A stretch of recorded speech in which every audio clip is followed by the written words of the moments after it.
Okay. Wow, that was intense. Haven't you ever heard that? I know you're young, but haven't you ever heard that? Oh, no. It goes, one dark night in the middle of the day, 3 dead boys got up to fight back to back and facing each other. They drew their swords and shot each other. The death policeman heard the noise and came and rescued the 3 dead boys. If you don't believe this lie is true, ask the blind man. He saw it too. That's elaborate. I like it.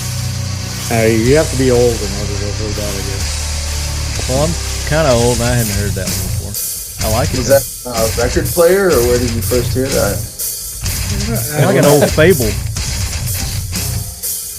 Sounds like there was an old lady who lived in a shoe. Had so many children she didn't know what to do. Yeah, she lives in Baltimore. She lives in Baltimore. The old lady in a shoe. Have y'all got your jack wagons ready? Got some jack wagons? Got some Leadhead Brigade heroes? Rick's like, what the hell?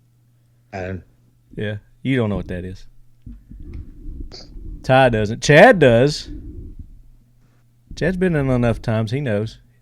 He's freezing up, too. Look. Yes. You got that Kel Tec internet going. Wow. Not enough hours in the day. Do you know I've got about 71 miles on my leg since we left Sturgis? Wow. Wow. Been walking a bit, huh? Dude, Yeah. The day that we came home, and you're like Forrest Gump. I know. JD, where's Todd? Did you gave him a little permission to go away, and he not only made coffee, but Who? You talking about Gabe? Gabe, sorry, Ty. Yeah, I don't know. Maybe he went to the shitter. He just said, I'll be right back, and that was like 10 minutes ago. That's what I'm wondering. You gave him a link, and it went right to a porn site? One thing led to another, and now he's worshiping the devil. I think he's sitting there, and it just froze. He's probably like talking to us right now. And he's banging on it. I'm right here. I'm right here. So, yeah, this is going to be the recap show. And what are we calling ourselves? What's our travel team called? The band. The band. What was that name you came up with, Ty? SGTC. Oh, that group name. Yeah. I forgot what that was. BMMC. Oh, let me pull it up. See, it was funny. It was. When you guys see me, do you see more than just my head? Your shoulders. You're not wearing pants? Oh, okay. I'm the reason I ask is all of you guys look like I can see part of your room and all of that. But for me, all I can see is like my big ass head. You gotta get a better camera. Yeah. I see. What is that in the background? Motivation, that picture? Oh, it's a picture of 3 crosses on a hill. Okay. Marty, you might not be able to listen to this, Satanist.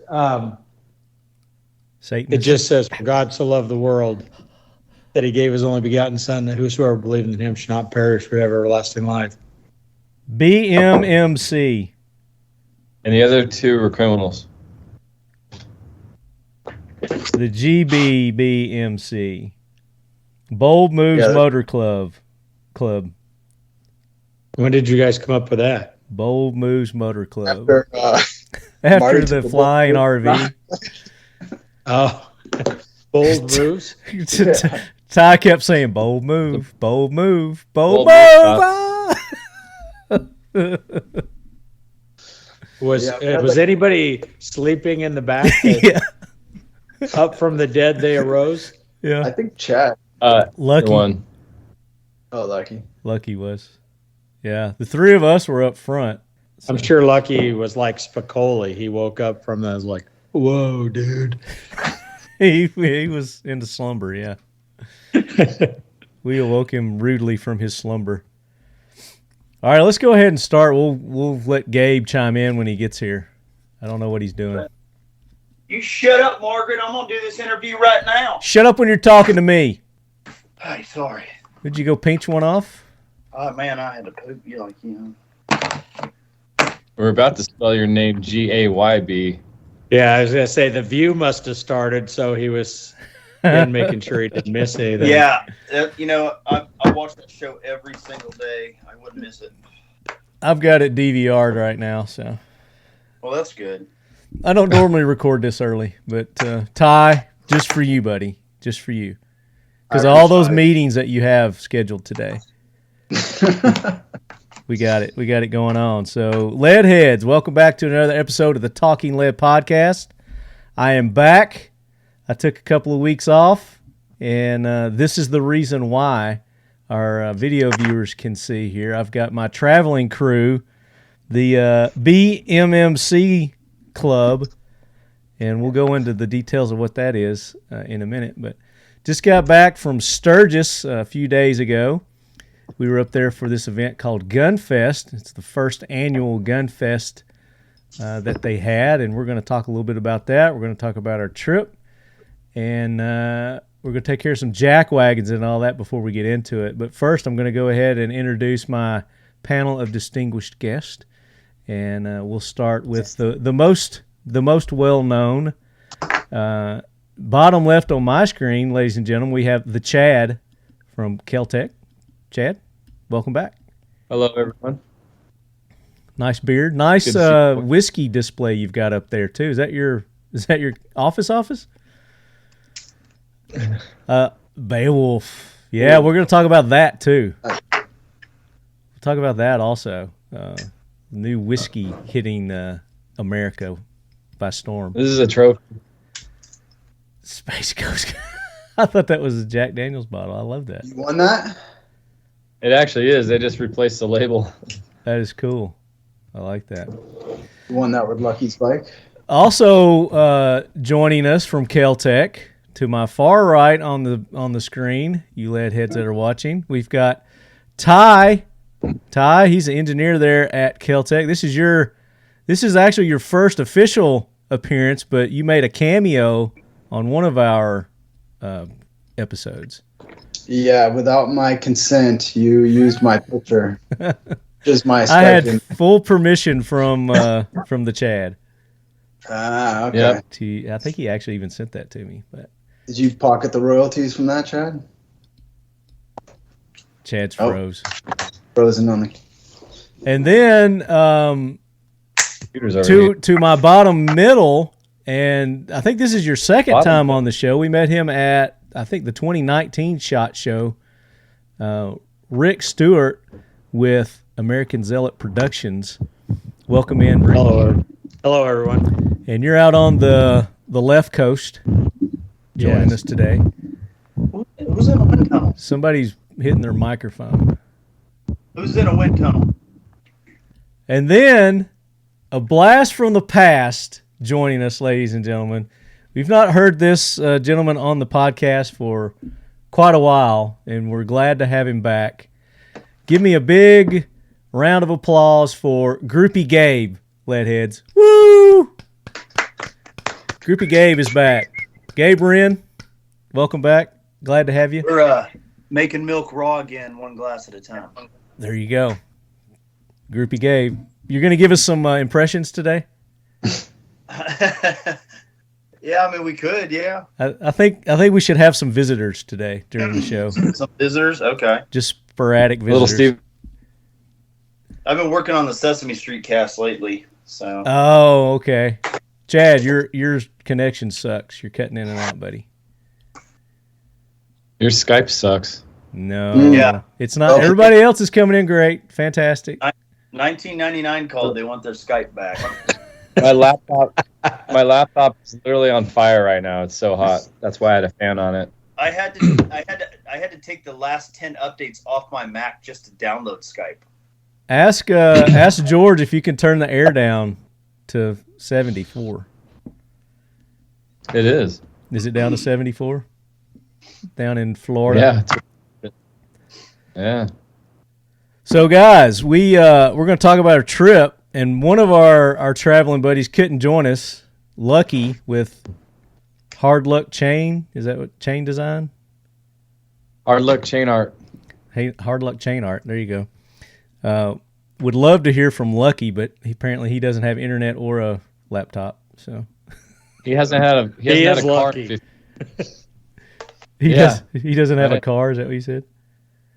He hasn't had one in 15 years. So He's a true biker. He barely has a cell phone, so he definitely doesn't have a laptop or any other sort of computer. So anything we say about Lucky, just know he's not here to defend himself. But he's going to be a target today, I think. He's a great guy. I enjoyed meeting him. It was fun getting to know him and all you guys a little bit better. I think for how many days was that freaking trip? Like It was 4 a days? blur. A lot of them. And then the way back. So from Cocoa Beach, you guys started in Cocoa Beach, and then went from Cocoa Beach all the way to Sturgis, South Dakota. You guys picked me up in Nashville. I picked Gabe up, and we picked Rick up at the airport in Nashville, and we proceeded from there. But before we get into that tale of our travels, our Sturgis vacation, we need to take care of some jack wagons and honor some Leadhead Brigade heroes. So, Gunny, bring that train in. Hoorah, Semper Fi, do or die, hold 'em high at 8th and I. It is time for the Talking Lead Jack Wagon of the Week, so brace yourself, baby. All right, so I've got a jack wagon that I want to take care of today. And this one comes out of Louisiana. There's a Louisiana man chose the cheekiest of places when he needed to find a quick hiding spot for his gun. Justin Savoy, 24, pleaded guilty Friday to weapons charges after police in the town of Golden Meadow, if we got any listeners out in Golden Meadow, who were arresting him late last year on a separate matter. They discovered he had stashed a loaded .25 caliber Titan pistol in his buttocks. Police had taken Savoy into custody after they responded to suspicious activity in a home he was occupying with a female. Cops said they discovered Savoy possessed a handgun, marijuana, drug paraphernalia during an initial search. Multiple other firearms were discovered in his truck, not in his buttocks, at the scene. But Savoy was being strip searched after his arrest. Police reportedly found the additional surprise weapon concealed in his ass. So, for our listeners who don't know what a Titan is, and I'll share my screen here with you guys too. Are you familiar with what the Titan .25 caliber looks like? I'm sure Rick is. That is a Titan. It doesn't sound small. It's kind of small, but I mean, relative to where it's going, I guess. Amateur status. That's amateur status. It's like jumbo shrimp. Gabe could actually put a can on that, a suppressor, and still conceal that. Hold on. There you go. Hold on. Let me bring it Got back. that one out. Got that one out of the old prison wallet. The old prison pocket. Yeah. Hold on. Oh, he's got more. Nice. So the guy was sentenced to a 5-year suspended prison sentence during a district court appearance. 5 years suspended. What does that mean? That means he got 5 years, but it's a suspended sentence based on the fact that he doesn't do anything stupid again. It means he received 3 years probation and an order to serve 90 days in the parish jail. So if they find him more guns in his butthole, then he goes to prison. So he basically got a little slap on the wrist there. What's that like, Ty? Prison or keystring? Keystring, yeah. I'm an engineer. Can you Both are design memorable. a holster for that? A flexible holster. I like that idea. I think we're onto something on the side. So here's another funny jack wagon here. 2 teenage brothers from Somerset, New Jersey, are charged with criminal homicide after cops stumbled on them trying to dump a dead body in the woods in Pennsylvania because they left their hazard lights on. The troopers approached a blinking silver Subaru and a parked Audi just after midnight and found the this dumbass, this jackwagon, lying on the ground in the woods, wearing a glove and a bloody shoe, prosecutor said. As they detained the young teen, his brother Anthony ran toward the car wearing blood-stained clothing and carrying gloves. He was promptly arrested. Troopers then found a dead man's body in the woods near the Audi, which contained blood and a large knife on the passenger side floor, prosecutors said. The initial investigation indicates the unidentified male approached who appeared to have stab wounds about his head, neck, upper chest, arms. Both cars, the victims and the knife, were all found within 100 feet of each other. And that was because they had their hazard lights on while they were doing this. Definitely jackwagons. How about you guys? You got any jackwagons? Anybody that needs to be called out as doing something dumb or being stupid? Chad, I know you probably got a couple you want to throw on the jackwagon train. Y'all ever seen a 55-foot RV hit a downspout about 4 feet in the air? No, jackwagon, it's always the same for me. It's anybody that's a leftist, communist, socialist in America. Just go somewhere else. Just leave the rest of us alone and go somewhere else. Alyssa knows a thing or two about firearms.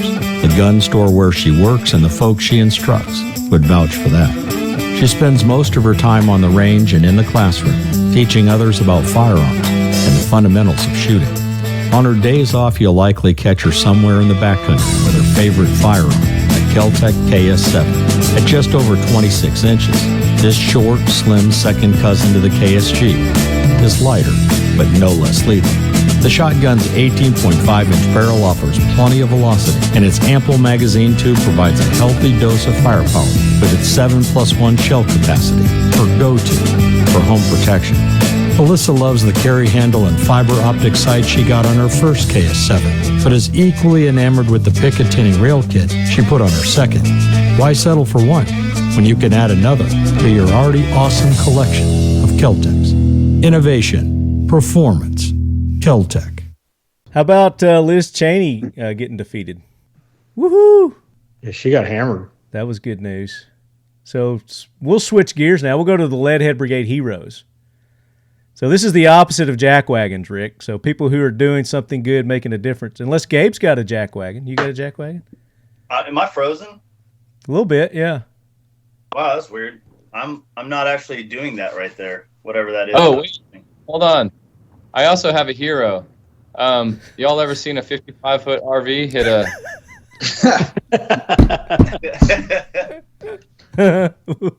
Go ahead. I'm going to put myself under the bus on this one.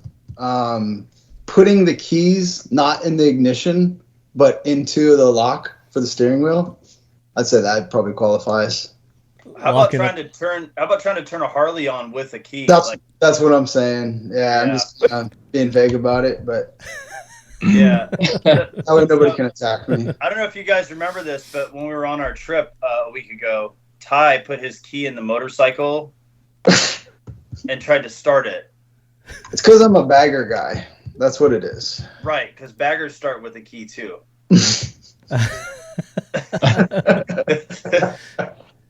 You don't have bags anymore.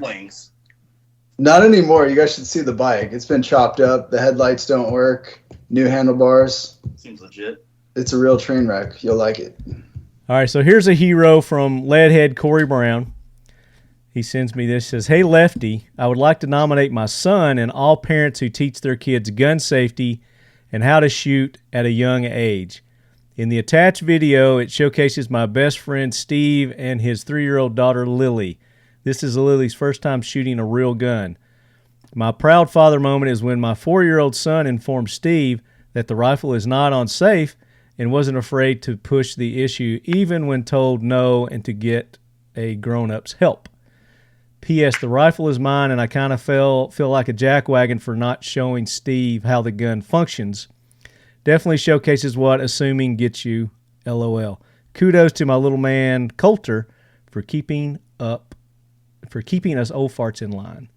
So here's the video. I'm going to play the video. You guys won't be able to hear it, but our listeners will. So let me share my screen with you. So this is the video he's talking about here. Little suppressor? Right there. This hand. Yeah. Yeah. Like this. Suppress 22. Ready to shoot. Heck yeah. Put your finger up here. Pull back on the trigger. So he's giving her instructions. And then the little man pops up. That's the safety. That's what keeps it from going off by itself. Fire. He said it's on fire.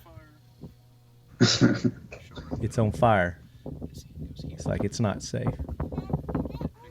He's continuing to yell at him. He's like, it's not on safe. Now they're putting it on safe. Future FUD. He's even got his iPro on. Look at that. Yeah, and it's silent. It's suppressed, so and it's a 22, so they don't need ear pro. So there you go. Good job, Coulter. We need more people like you, Corey, and this gentleman right here teaching them young. And Gabe, that brings me to you. That's why I wanted you to have your little show and tell ready for us. You were showing me this prior to us recording. Your son was fortunate enough to get a 22 pistol for his birthday. He was, yeah. Share that with us. So a friend of mine gave him a 22-45, which is a great little gun, and then we outfitted it with an ACLS defense suppressor. Nice. And we just had Joe Moe on the AK Corner. So for those that are listening, if you hadn't had a chance to go back and listen to this month's AK Corner, go check it out. We got Joe Moe on, and so good episode. Go check that out. So that's a hell of a present, especially with a can on it. He got a 22 can on his gun too. Yeah. That's a very nice birthday present. Yeah, I mean, for a 2-year-old, I think it's totally appropriate. You know? Absolutely. He's not 2. No, he's a teenager now, man. It's pretty wild. Yeah, he was big. He came in camera there earlier. I was like, oh my gosh. Yeah, I'm old. He's grown up. He's old. He's 13 now. And keeping him educated and informed on the firearms. Love it. Yeah, we used to. It's kind of interesting. You talk about that little kid that was doing safety. We used to do this thing when he was young. Is I had a little airsoft gun and I would leave it around the house. And every time he would find it, he would come and get me, and we would clear it and we'd put it away. Yeah. And it was kind of like this game we always played. Well, one day when I had the shop, I came home and nobody was here, and I just took my 43 out and I put it on the counter, went and grabbed a shower, and he came in and he was probably, I don't know, 7, 8 years old at the time. Mm-hmm. And he goes, "Hey Dad, you left your gun on the counter." Like, just not even thinking about the thing that we used to do. And I'm like, "All right, clear it, put it away." He clears it, puts it in the hand safe. You know, I mean, it was just one of those things where you train them to respect it, and then they know what to do when they come across it. Yeah, absolutely. Education's key. You got to teach them young too. Definitely. What about you guys? You got any heroes to honor? Anybody doing anything good to make a difference in our community, Rick? Well, the little kids video kind of made me think back to just recently, and I live in Eugene, Oregon, but in the "What Were You Thinking" category, there's a building downtown. I'll just leave it that. I'll send you the pictures. You guys will get a kick out of it. Okay. But in the building, there were 2 businesses that were in the same building, and each put up a sign to acknowledge who they were. One of the companies was I believe it was a CPA type thing. It was Bonin CPA or something like Bonin. And then the little business or shop that occupies the same area is My Little Children. And so they both put up their signs on the front of the building. So when you drove out of and looked right at it straight on, the sign reads, "Boning My Little Children." I have no idea what these idiots were thinking, when they put that up on the building. They've since taken it down, but I would hope so. Oh my! But gosh. I did get a picture of it so that I could prove that they were actually. You've got to put that up on the interwebs, on the Instagram interwebs, on the World Wide Webs. Yeah, the World Wide Webs to go with my Skype and AOL. Yeah, and your MySpace. And MySpace, yeah. Well, I think Chad really ought to make that heroes list. He let 6 of us in one motorhome and had the patience and fortitude to stay with it for the 11 or 12 days that you guys were on the road. So absolutely, and that's a hero. Good segue into our main topic here. So, Gunny, get that train out of here, and let's talk Sturgis now. So, Chad came up with this bright idea to rent an RV. So we'll start from there. The Gunfest, Sturgis. Chad's thinking of ways how he can get his bike out there for this event. Go from there, Chad. Tell us about your maniacal plan. Well, this would be the 3rd year. 2 years ago,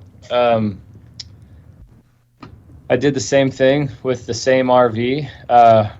Fortunately for me, Rick was able to come and ride with me and document a bunch of really neat stuff, going all through the Black Hills. And we wanted to do sort of a kind of a biker / Kel Tec gun documentary ad to sort of put ourselves in that market, because if you go to you've been to Sturgis, you can see that there's a lot of people there that have Second Amendment patches, American flag patches. There's tons of American patriots there. A lot of patriotism floating around that place. Yeah. Yeah, a lot of prior military. You hear it from just about every stage. Every time a band plays, they play songs for our military members and our first responders. It's just it's basically a giant all-American fest, that happens to have a bunch of motorcycles at it. But all these people, well, I shouldn't say all of them, but the vast majority of those people, they carry firearms, they love firearms. So yeah, we wanted to sort of kind of capture that, on camera, and also experience all that stuff. And plus, there's some pretty amazing classic American monuments out there in South Dakota, and we did visit a few of those and caught those on camera Mount Rushmore as well. Being one of those. Yeah, that's a big one. That's the big one, really. But so it was that was the idea 2 years ago. And then last year, we didn't do the RV thing. There was the COVID crap, all kinds of stuff going on in the country, and it just didn't work out where we could do it. And so this year we did a re-up on the RV, and we rented that from these awesome people I know here locally. And we picked everybody up, went up to Sturgis, South Dakota. And this year some organizers put together a thing called Gunfest, and basically exactly what it sounds like, a gun festival. So several manufacturers joined us, IWI Springfield, Sig off the top of my head, and there was a few more. Central was there. Yep. Who else was there? A couple Walther. more. Walther was there. Yeah, quite a few vendors. Yeah, this is the first year of it being an organized gun fest as such. So hopefully next year, we gave them a lot of feedback. I know you guys gave them a lot of feedback as well. And I think next year will be even bigger and better. And if they continue to do this, I think it's going to be a huge success. Friday was slow. Saturday was picking up. And then Sunday was pretty busy. Yeah. Not what we're used to in the industry. However, I think next year, now that it's... Well, it's not what they're used to up there either. And that's, I think that's right. One of the big problems is, they just got to get the word of mouth going on it. And you got to start somewhere. You got to have your first event before you can have the second one. So you guys started in Cocoa Beach. Chad cut out there. I'll pick up. And Ty, you're part of the initial crew there, starting off at Cocoa Beach. Talk about your drive from Cocoa Beach to Nashville, Murfreesboro, where you guys came to pick me up. It's just the two of you at that, or no, actually there's three, because Lucky, I forget Lucky. So Lucky's there too, so the three of y'all. Right. So let me start off where we manufacture in Cocoa.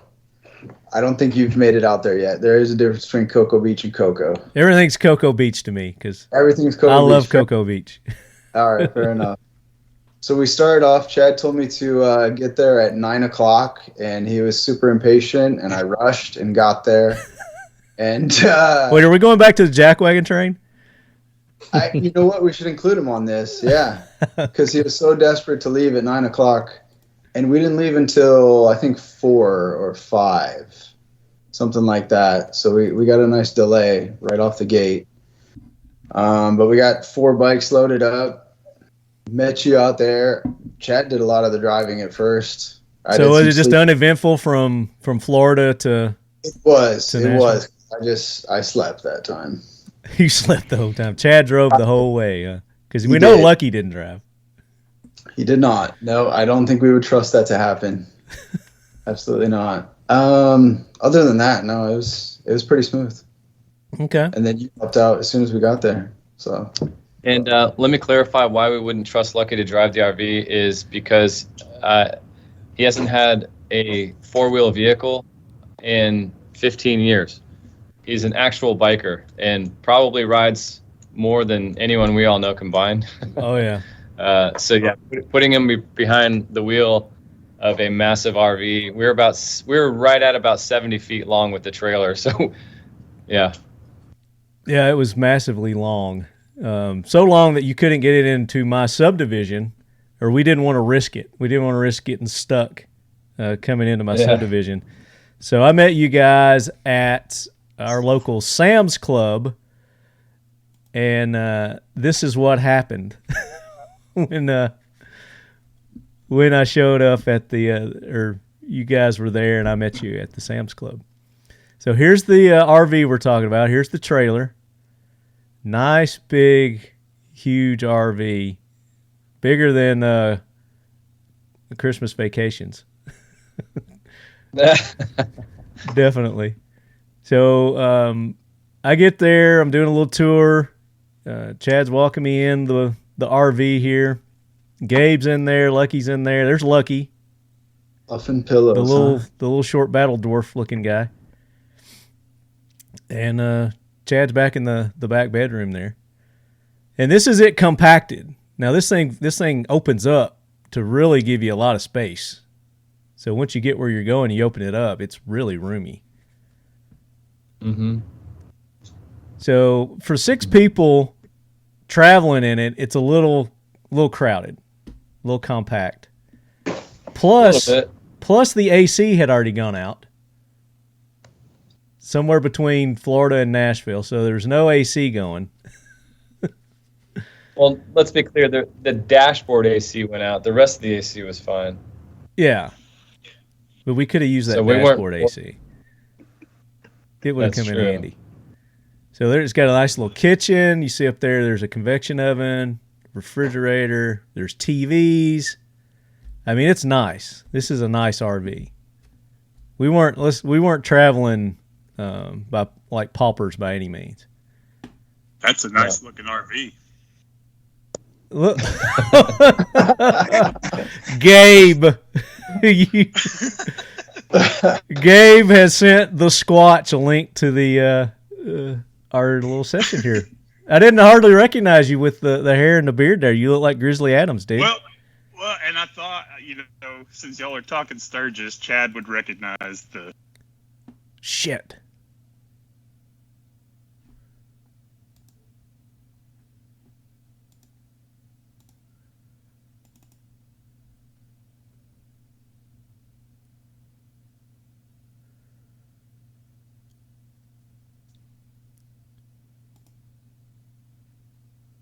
Oh, nice.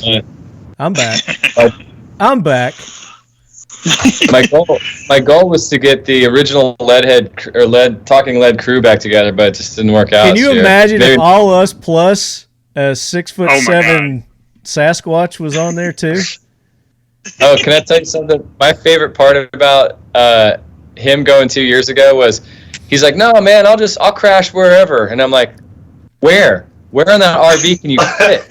So I told him the bedroom's all yours. He's like, "Oh man, I really don't want to take up the bedroom." Like, dude.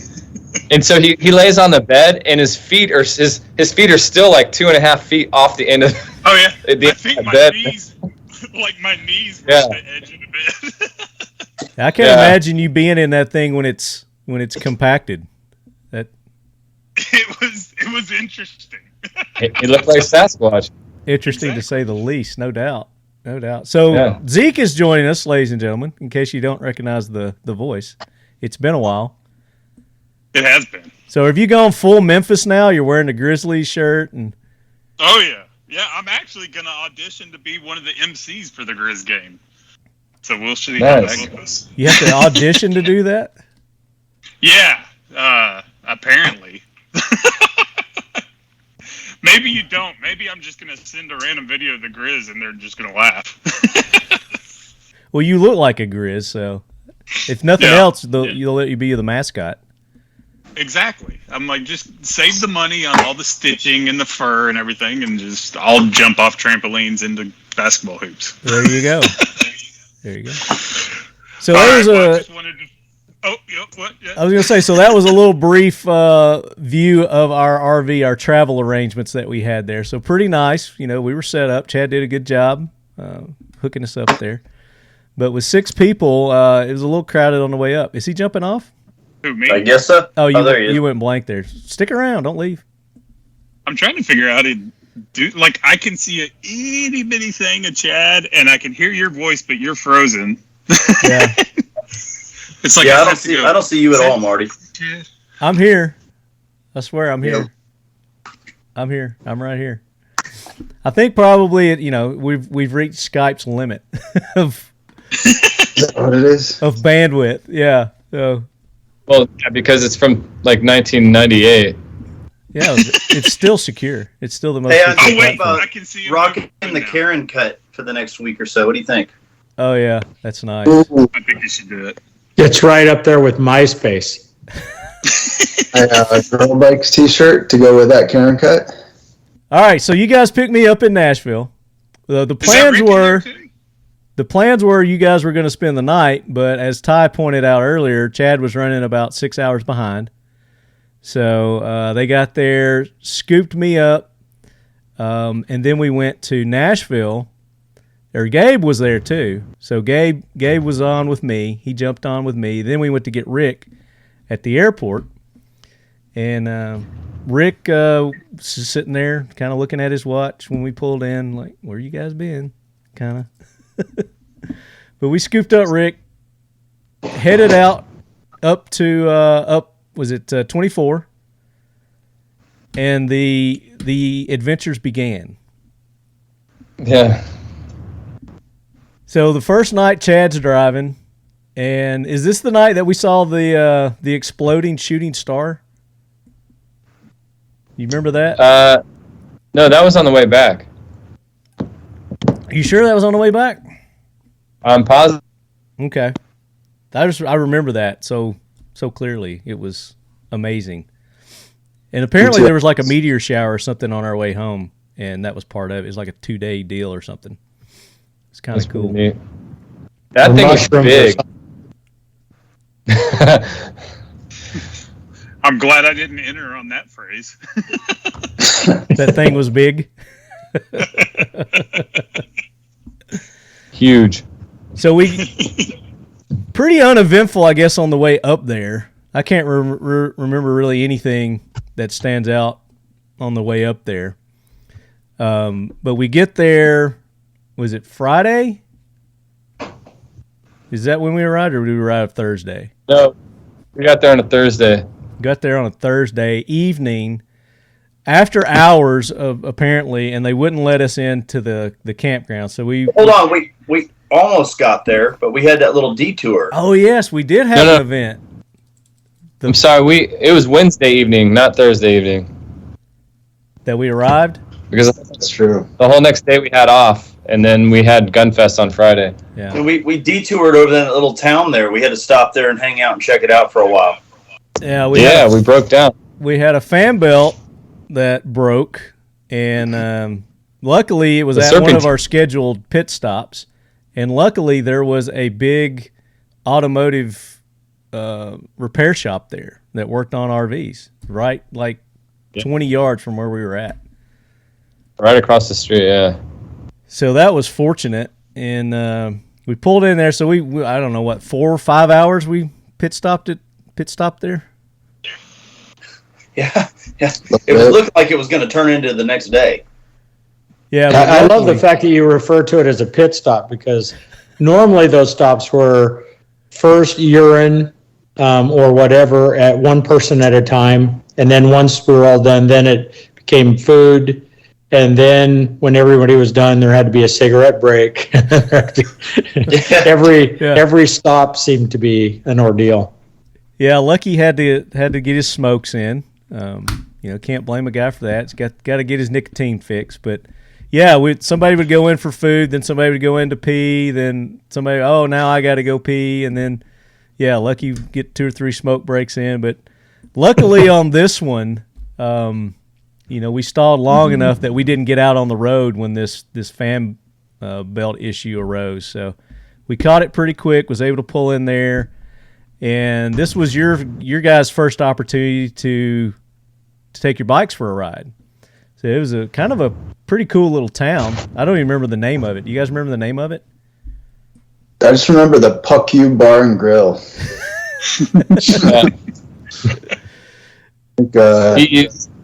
it Fuse? Oh, there's a picture of it. Yeah. P-U-K-U. Puck U. Ty even went off for a swim.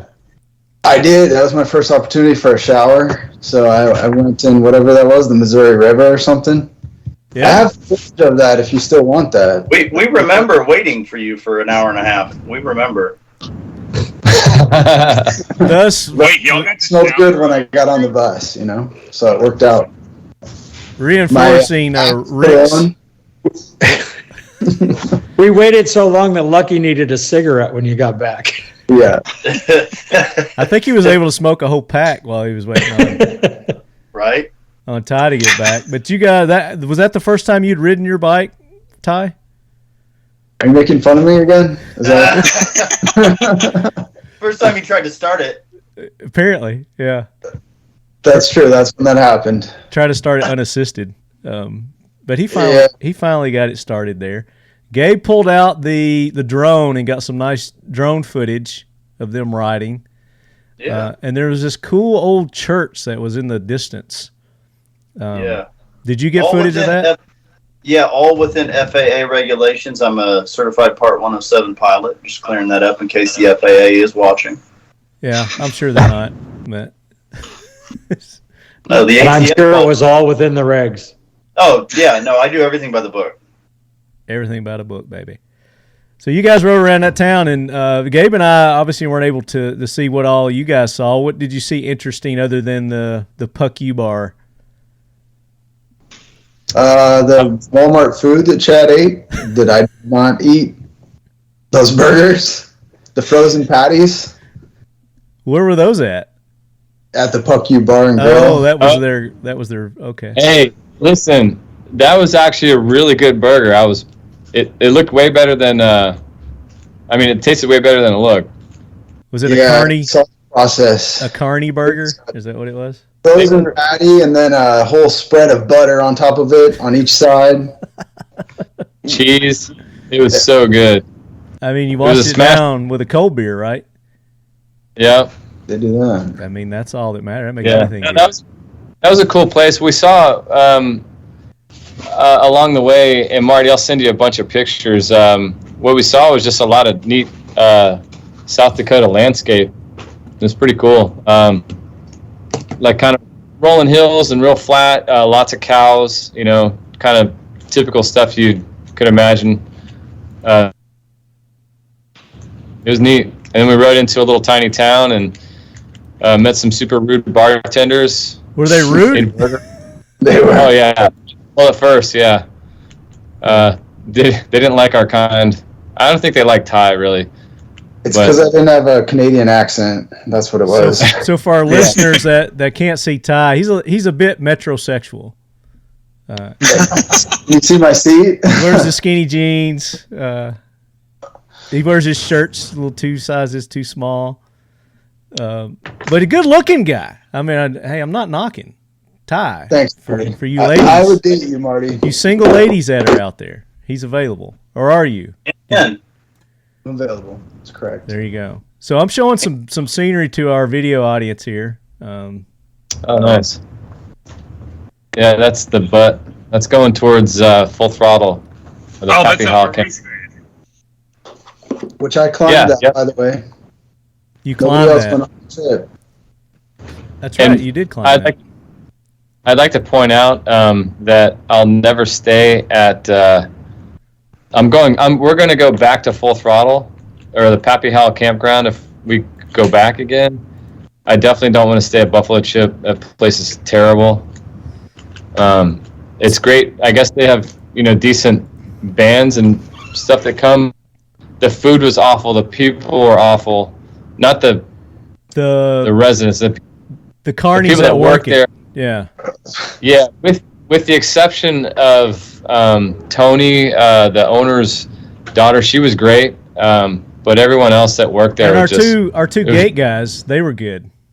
Yeah, the day shift on the gate was decent. Yeah. You're right for sure. But yeah, it was just not a good experience. When you go stay over at the Pappy Hall campground, if we go next year, you'll see what I mean. It's just way more family friendly, family oriented, and just way more laid back. And it's easier to make friends over there, and the food's way better. Well, I gotta say, you could get in and out of it.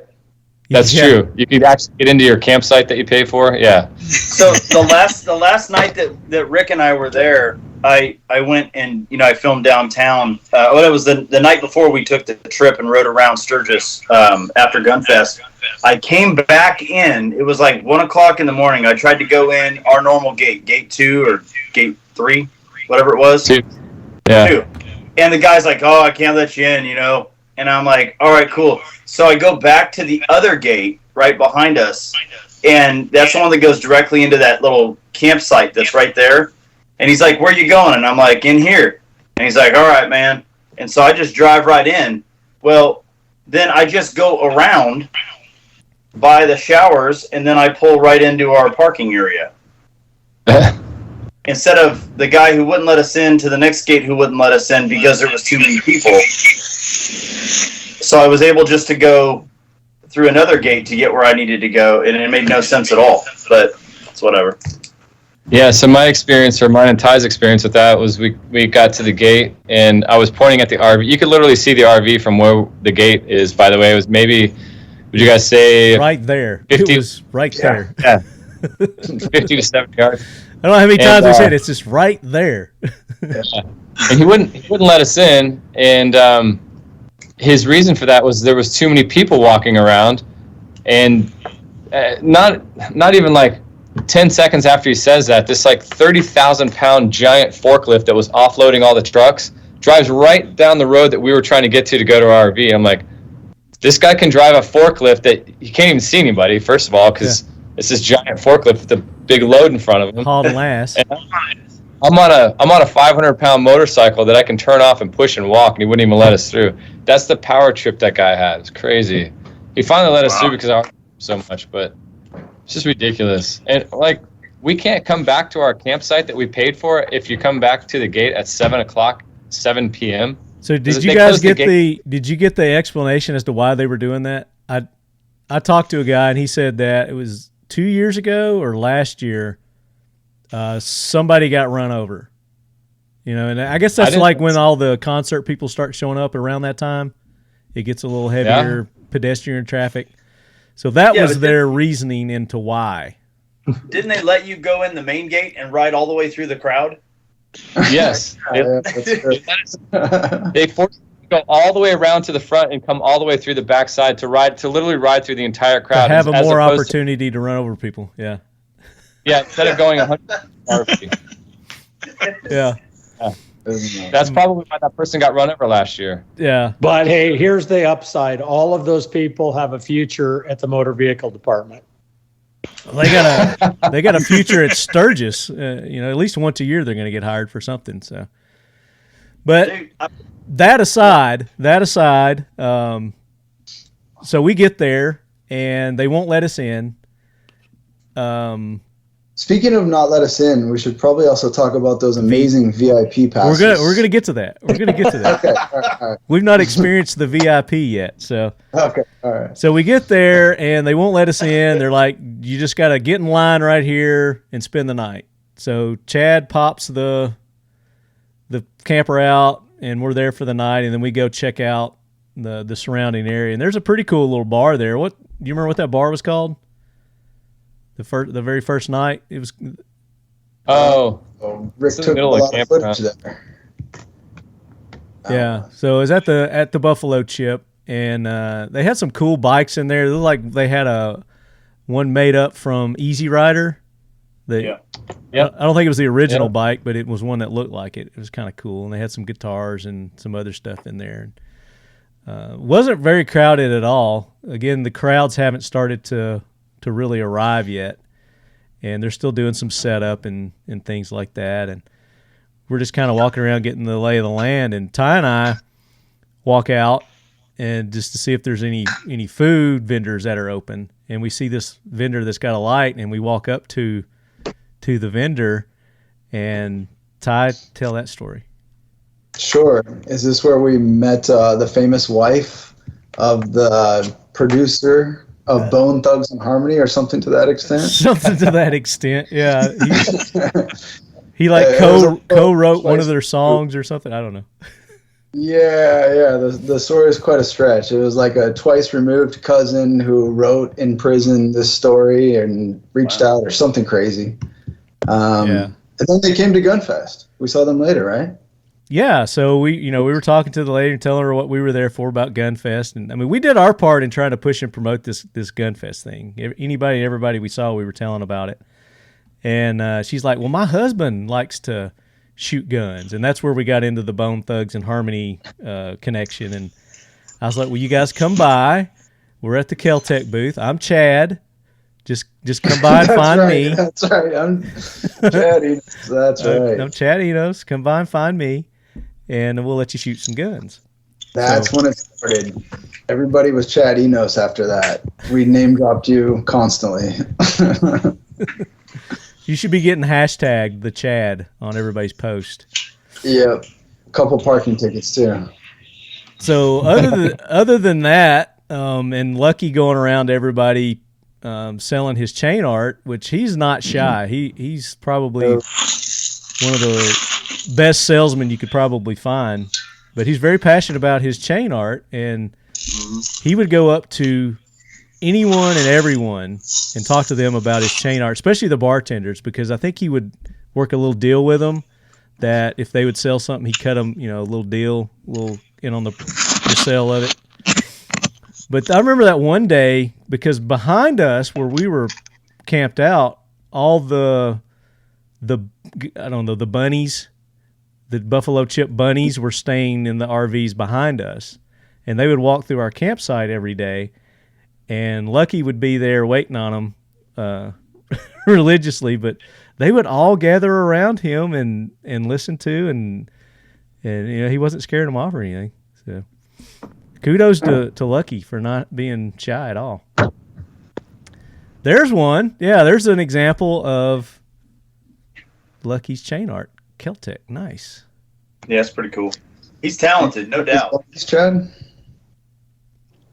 You got another one? What's the other one there? You gonna hold These that are these have been sitting outside my office for a while, so they're a little. It gives them that patina. I like it. Yeah. You need to get cool, some. though. You need to get some of those LEDs put in there. He's good. Yeah, definitely. So our first night, kind of a bust. Next morning we get up, and again we're getting told 3 different things on how we're going to be able to get into this event. Somebody's pointing us to the left. Somebody's pointing us to go straight. Somebody's telling us to pull out and go back around to the back gate. So eventually Chad just makes a command decision, and we just bust on through. I got one too. Oh, did you get one too? Look at you. Yeah. It's a little iPhone or tablet holder. You set it down right there and it holds your stuff. Nice. Yeah, Nice. kind of cool. So Gabe's holding up some chain art. He's got a little iPhone holder with a spark plug as the So it just brace sits. for it. Nice.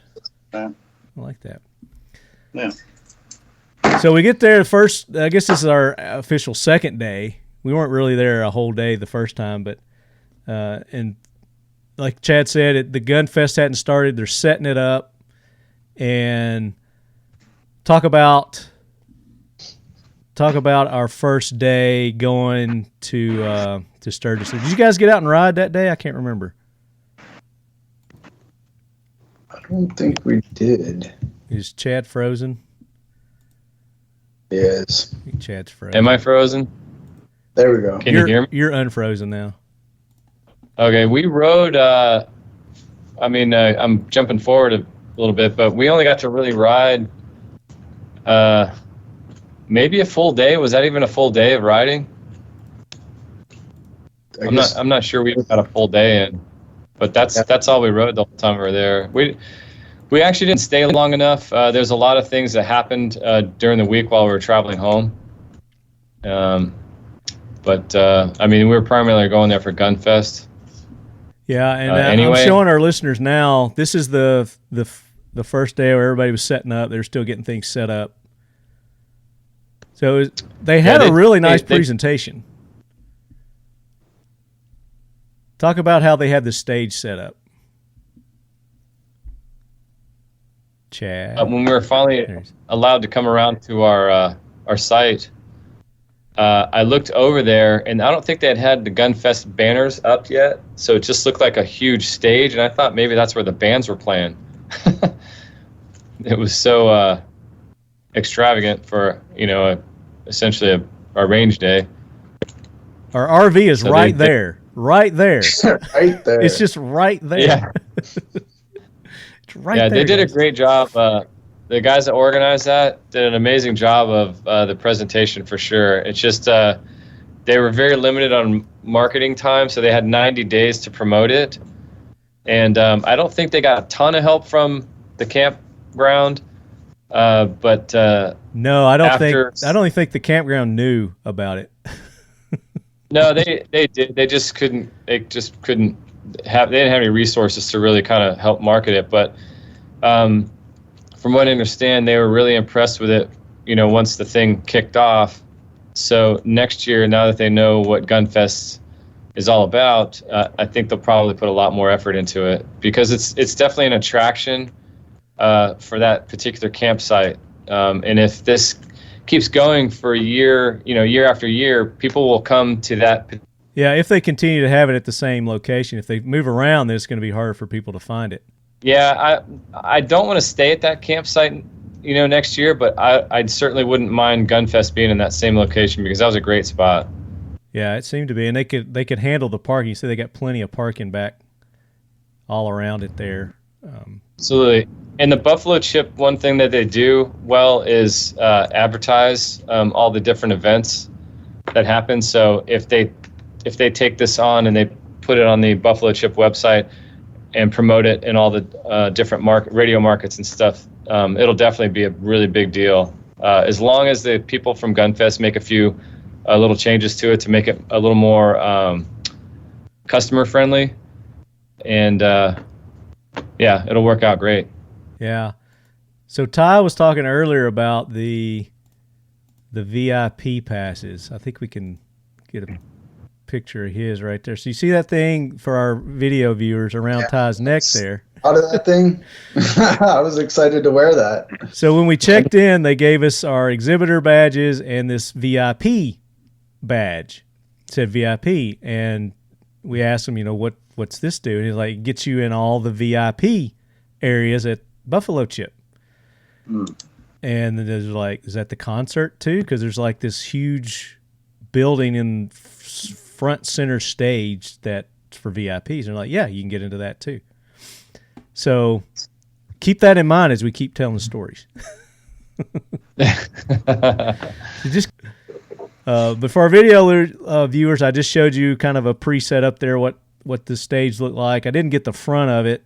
We probably got some more pictures that's got the front of it, but it's got a huge TV as you're approaching, and they're playing music, and every day before they start the event, they play Stars and Stripes, and everybody takes their hats off and they kick it off with a big boom with tannerite. So they had some tannerite. Nothing like you've seen at IV 88, but it's a start. Y'all didn't explode a refrigerator? Yeah, with the door that came back and almost decapitated somebody? No. So I did give him this idea. Zeke, you'll appreciate this. We tannerite, we blow up a Honda Goldwing at the back of the range. Like, just detonate it to where there's literally nothing left of it. And I want it to be a thing, like Friday, Saturday and Sunday, as Chad freezes up. That Kel Tec internet, man. Tell George to get off the internet. Tell him you're recording. It's that Cocoa, Florida level stuff. Yeah. But anyway, so lots of ideas for this event. And for sure, as we talked about, it wasn't heavily attended like we're typically used to. But again, it was their first time doing it. And if they listen to all the vendors, then it can be probably one of the premier gun events of all time. Agreed. No doubt about it. I agree. Yeah, I've got a bunch of footage. I've got actually what I'm looking at right now. I don't know if I can even share your screen. Yeah, you can share your screen. Yeah. So this is a pretty cool. We GoPro'd Chad while they were riding. It's kind of a cool shot. It just looks good. Let's see here. We'll hit that button. It's gonna be something super stupid. Watch this. No, it's not. It's not super. I'm actually from Gabe, probably. You see it? Yeah. Yeah, we see your screen. It's kind of a cool. It's gonna be driving stage or something. Oh. There we go. Is this where I fix my eyebrows? There's Lucky. Do you lick them? I did. There's Lucky over to Chad's left, our right. Let's see if we can get Ty back there somewhere. Sportster, man, I'm way back there. There's Ty's bike as we normally see it. I have a question, Hey, Chad. Were y'all brave enough to ride in Illinois again? Where you went airborne in 19? Oh, no. No. We got airborne No, in we didn't ride. Kentucky. Yeah. Yeah, we did a little airborne. We're going to talk about that, airborne. Yeah, no, we didn't. We went straight to Sturgis from Nashville or Nashville area. So we didn't go up and across like we did 2 years ago with you. Oh, okay. Yeah, we rode across Wisconsin, and the roads were they're terrible. And I don't have a bike that has suspension. They're all rigid frame bikes, and we were hitting these. What were those, Zeke? Like just. They were just like they weren't really potholes, or maybe they were potholes that they filled in with, blacktop, asphalt, and it made like ramps. And there was one point I was riding behind Chad, and of course I've got this Cush cloudy road glide. It's just like a cushion everywhere you go, and he's on his rigid. And he hit one, and I swear he was 6 inches off the ground, both wheels. And I was just like, okay, we got to put him on the trailer. Yeah, we were going 80, and I definitely felt that in my kidneys. That was a little rough. Kind of feel like the RV ride too. It didn't have a lot of suspension either. No, it's just noisy. Probably like those girls shooting that shotgun, I could imagine. Just hammering you every time. You got footage, don't you? Yeah, the KS. Yeah. So yeah. Set that up, Chad. Tell everybody about all these guys and everybody we had, and then these two girls. Then I've got the video pulled up, Marty, if we want to see it. Okay. Yeah, share it. Go ahead and share it.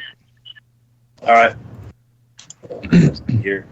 So we're going to talk about how guys would say, "Oh yeah, give me 7 rounds for the KS7," and then they back out after they shot. Let's set this up. So for this event, Gunfest, the way that you were to get in is you could come in free, I do believe, but if you wanted to shoot, they charged you. So you had to buy ammo. You had to buy ammo, and I think it was like a 25 round card, was like $1.40 a round or something like that, and you can buy as many rounds as you wanted to. And then you go to each manufacturer and you say, I want to shoot that gun, and you tell them 5 rounds or whatever. Mm-hmm. So that's how they had it set up, which we're hoping that they fix that. But go ahead. So this is a chick shooting the KS7. Yeah. So this is so to set this up. So this girl shoots this KS7. Her and another girl came up and they're like, "Hey, we want to shoot 10 rounds." And we've been for 2 days watching grown men shoot 1 or 2 rounds and do a tap out. Okay. Yeah. That thing kicks like a mule. It's a great shotgun. I love the design, but it's not friendly, in rapid succession. Well, these 2 girls come up, and they really put everybody to shame. So here she is. She's little. She's like 5'1". Yeah, 90 pounds maybe. I would like to notate that we did not bring the ammunition. They ordered it, and they ordered us just a bunch of 1 ounce substandard. All right, here we go. Ready? And also, they wouldn't allow the manufacturers down to operate their own guns. There's one. There's no sound. Look at that smile. She's like, whoa. Did she shoot it 10 times? Well, her friend went first and shot, 15 rounds, so she kind of had this competitive edge to beat her. Oh, my gosh. I think she's the one that knocked over the steel plate. Yeah, she did right there at the end. I don't know if you could hear it, but she was hammering it. So, I mean, that's one of the aspects of the event that we were really harping on them on is like, you can't really charge people to come to a range day. That's not how it's done. Right. Yeah. And the fact that they weren't allowing the vendors to actually go down with the people shooting their guns and teach them and show them and talk them through it when these guys probably have never seen half these guns in their lives. The feedback, hopefully, again, they will take the feedback and make it a better event. But we see the potential in this event. It could be something amazing. So that it sounds like it's night and day from the one they had over at Full Throttle the year we went. I mean, we never really went up there, but we heard people talking about it, and they said it was just chaos. Like there was no organization to it. It's just a bunch of people with guns shooting into a hill. Mm. Yes, that's what it's normally just a range where you just bring whatever you want and you shoot out there. Yeah. That range right there is. So that's a gun range. It's an actual gun range when it's not Sturgis, and people have classes out there. Haley Strategic has done classes out there in that field where we were doing Gunfest.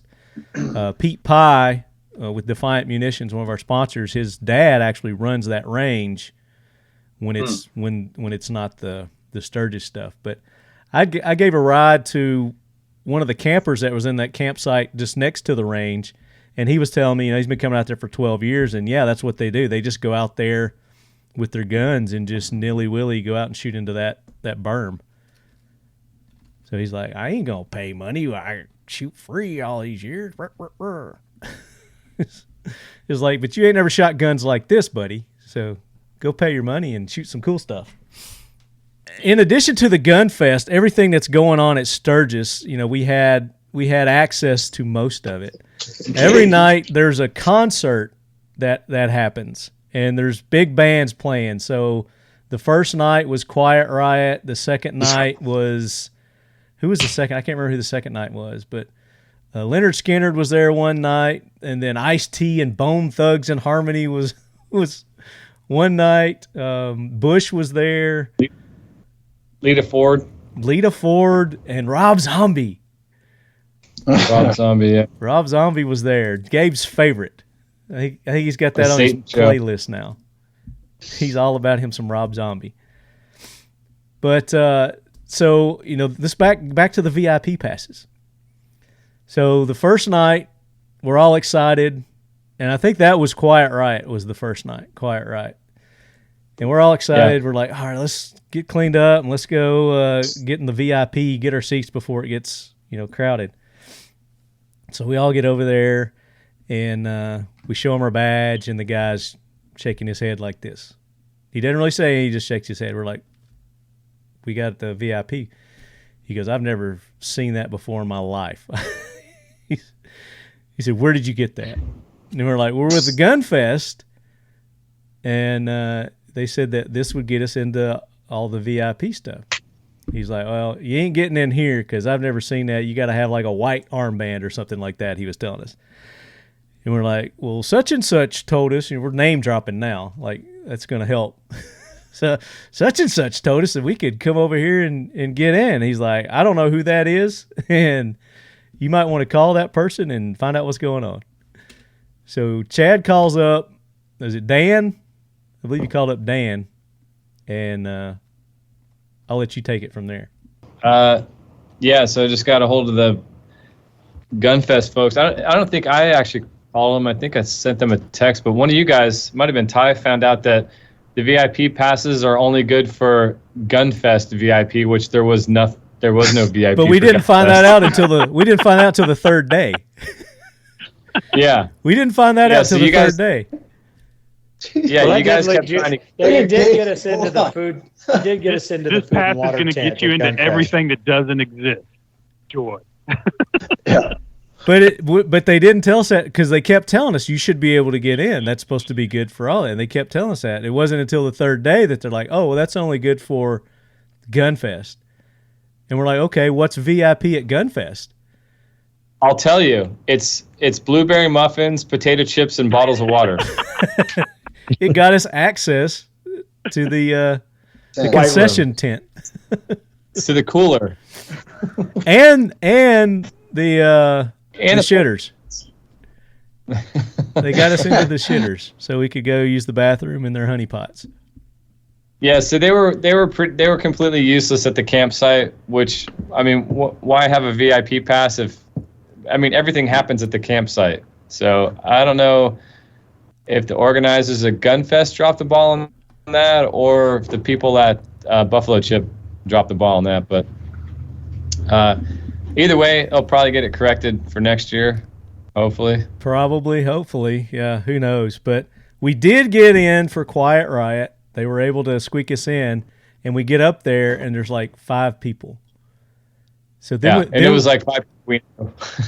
And we figure out that the only reason they let us in was because it was a dead night. All the people haven't shown up yet, and it wasn't crowded. So they're like, yeah, just let them in because there's nobody there. So for Quiet Riot. For Quiet Riot. There was quite a few people down in the ground level area, but nothing like the next few nights. Did you just take your pants off? The whole time. Did you have to squeeze the cheeks as you got up that last time? I want to focus, Marty. I really do, but I keep seeing Gabe get up, and nobody's commented on that he's in his underwear this whole time. I'm not. I'm paying him no attention whatsoever. Yeah, but okay, it's his house. He can wear what he wants to. I didn't get a dress code. There's not one. There is apparently. I've already had a wardrobe change. You know, I figured I should promote. You had a mic change too. Thank God. And a mic change. Yeah. Yeah. Thank goodness. So the VIP passes were useless after us going countless different places and getting shut down. You know, there's like the head shake. No. We're like, okay, whatever. But there was this nice little natural spring swim hole that they had there. What was it called? Bikini Bar or something like that? Yeah, I never went there. And we I think it's you and Chad. We could get in there, and it was quite refreshing on those 105-degree days. You go and jump in that little swimming hole. I didn't go. I heard it was a big sausage party. So you guys kept on going. I figured Ty would have been there for sure. I didn't go there, man. It wasn't my crowd. I'm more of a full throttle guy. So more of a full throttle. That's where all the metros hang out. It's full throttle. I get it. Except for at the pool. You're not getting the pool. Trust me. Do not get in the pool at full throttle? Yeah. At least that's what we warned. I don't think any of us got in the pool, did we? No, and if you get in the pool, just don't get the water in your mouth. Yeah. Is it an actual pool? And wear a condom. It's a swimming pool. Yeah. And it's full, packed. Not because of relations that you would have. Just wear it to be safe in the water. No, I get it. But this was a natural spring, so it's constantly getting fresh water pumped into it. So, it was that smells nice. like a sewer. It's like a sewer. Yeah, it's fresh water, but it smells like a sewer. I didn't smell anything. I wanted to Could get be in it, COVID but I though. didn't. You know, I can't. I was smell going it. to say if every guy on the bus ate something different, so the confluence of flatulence on the bus, I could understand why your taste buds and your smell buds were Shot. screwed up by They were there. shot. Hey, that's a. I'm sure my feet didn't help anything. That's a hint of Waffle House and Benihana and cigarettes. That would have been Lucky's. Hey, did the shower work on the motorhome? Yeah, I think so. Yeah, Here's the thing. Somehow Lucky not taking a shower for days and smoking the entire time still smelled better than Marty's feet. Did you get that checked out, Marty? No, it's just normal. It's just normal. Not wearing socks with my shoes kind of deal. I think you need a Tough Actin sponsorship. I need you to come do a scrub on my feet. That's what I need. You show me how to keep them metro, and I'll definitely do that. Absolutely. So the concerts, Quiet Riot was good. Leonard Skinnard was awesome. Bush opened for Leonard Skinnard. Both of those were complete, and it was packed by then. Everybody had gotten in, and it was really cool. So this is my first experience at Sturgis at all, and we went to Full Throttle one day. You guys keep talking about Full Throttle. We went over there one day, and it's a world of difference between the two campgrounds, and two different, I guess, crowds, I guess we could say, that occupy each one. So I've got some concert footage here. I can pull it up here, just to show the size of the crowds that were there. This is, granted, this is night one. Yeah, this wasn't heavily attended on night one. No, it was pretty packed when Ty and I went to the real VIP section. You talking about the Quiet Riot concert? Was that? Yeah, Quiet Riot was night one, and it wasn't that crowded. Well, the opening band was crowded. I don't remember who opened for them. Yeah, I don't remember either. But Ty and I went up. We were up in the VIP booth, and we were hanging out up there. Man, I can't. You probably went by the Blanket Girl booth. I actually Blanket Girl. Yeah. I think Ty got a part-time job while he was there. He was always at this booth that sold blankets. I assisted in sales. Is that what it was? Yeah, just for good cause. That's us pulling into Sturgis. Hey Marty, do you got pictures of that sunset as we were coming into Sturgis? I've got some drone footage of it. It was legit. Show it. Let me pull it up. Do a share screen. Yeah, let me pull this up real quick. I'll get that. I mean, that footage was phenomenal coming into Sturgis. There's our breakdown area. Here, let me share this. The Can you little see small that? town on the way in. Yeah, so here's let's see. This is our little town we broke down in. Oh, there it is. Yeah. There's Ty after he got his bike started. Yeah, this is where I told the guys, I was like, hey, look, do like 20 miles an hour when you leave, because I wanna grab this drone shot. And they're like, yeah, no problem. Blah! And they disappear. Watch. I go to turn the drone around. That wasn't 20. Because here I go. I'm trying to catch up now, doing 30. There we go. And I could just barely catch them. And I was like, I give up. They're gone. It doesn't look fast from here because we're high, but they went up and gone. Yeah, we're not getting a Where's the good smooth stream either. There's that church I was talking about. Yeah, little church is cool. There you go. So Gabe is driving the drone from the RV, which is pretty impressive. There it is. There's that shot. Nice. He flew it like he didn't own it. Heck yeah. Flew it like he stole it, right? Let me guess, it was yours, Rick? Yeah. Yeah, that was pretty cool shot.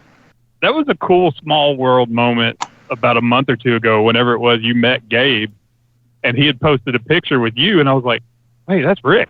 Wait, what the? It was just one of those moments where your brain just short circuits. How do they know each other? What just happened? What was really weird was I get this before we leave. You know, Chad's like, "Hey, you want to go to Sturgis?" Blah blah blah. I was like, "Yeah, I'd love to." And like the day before, I get this text from Gabe. It says, "Hey, I hear you're going to Sturgis with the Kel Tec guys." I was like, "How the hell do you know that?" And he's like, "I'm part of the film crew doing the documentary." I was like, "Oh shit!" But Marty, you remember this from the get-go at the beginning of Talking Lead. Gabe always popped up everywhere somehow, some way. It's like we'd be in a conversation. Well, yeah, I've got a groupie Gabe. We'd be talking to somebody in freaking Nevada, and they're like, "Oh, I've got a friend in Tennessee. You know Gabe Wren?" And we're like, what is going on? It's like Gabe just found his way into every conversation we would ever have. Well, there's nothing that Gabe hasn't done, It's true. Motorcycles, film, television, music, guns, what else? Hunting, fishing. Opera. Rodeo. Opera. Rodeo. He has done rodeo, yeah. Opera, yes, I have done opera. Motorcycles. I mean, and I was and it's like one of those people that tell you, like, "Oh yeah, I've done that. I can do this." Blah blah blah. But then he actually can back it up and tell you and show you, and like, yeah, he's done all that. And don't forget, he's been in the Army, he's been in the Marines, he's been in Air Force, he's been in like every branch. Every branch of the military, except the Coasties. Now they wouldn't let me in. Hey, rumor has it that he once kicked Steven Seagal's ass too. Oh my God! Do you have that footage? Yeah. Do you have that training footage? So he actually taught Steven Seagal everything he knows. Yeah. Him. And so he took on a new apprentice on the RV, young Ty. I think Chad has the footage actually. Yeah. Was that on Instagram? It's on Instagram. I don't remember who posted it. It's on Chad's Instagram. Yeah. Let me go to that. And mind you, I'm out of practice, so this was more of just kind of a demonstration piece. I was just trying to get the stuff back in. I haven't done Seagal style Aikido for years. All right, here it is. Hold on, let me pause it. All right, so this is the Steven Seagal School of Taekwondo.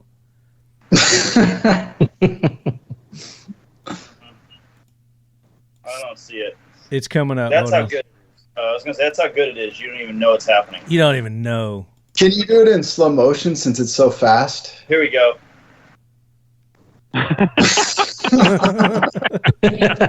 Now, Ty, tell him about the next 3 days of your life, how miserable it was after that.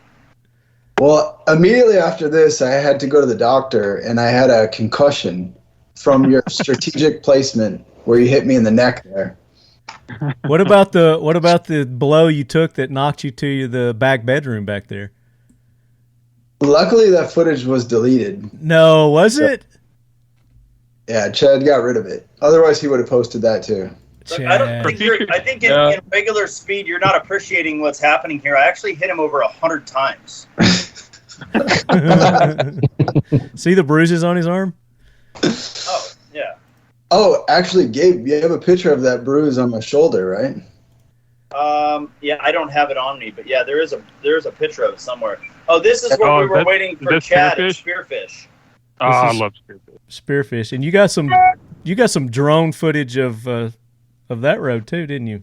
No, that is illegal. That's a federal.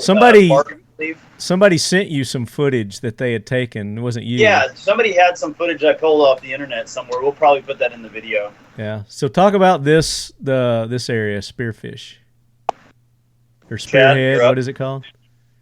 Spearfish Canyon. That's George. Yeah. Here we go. George.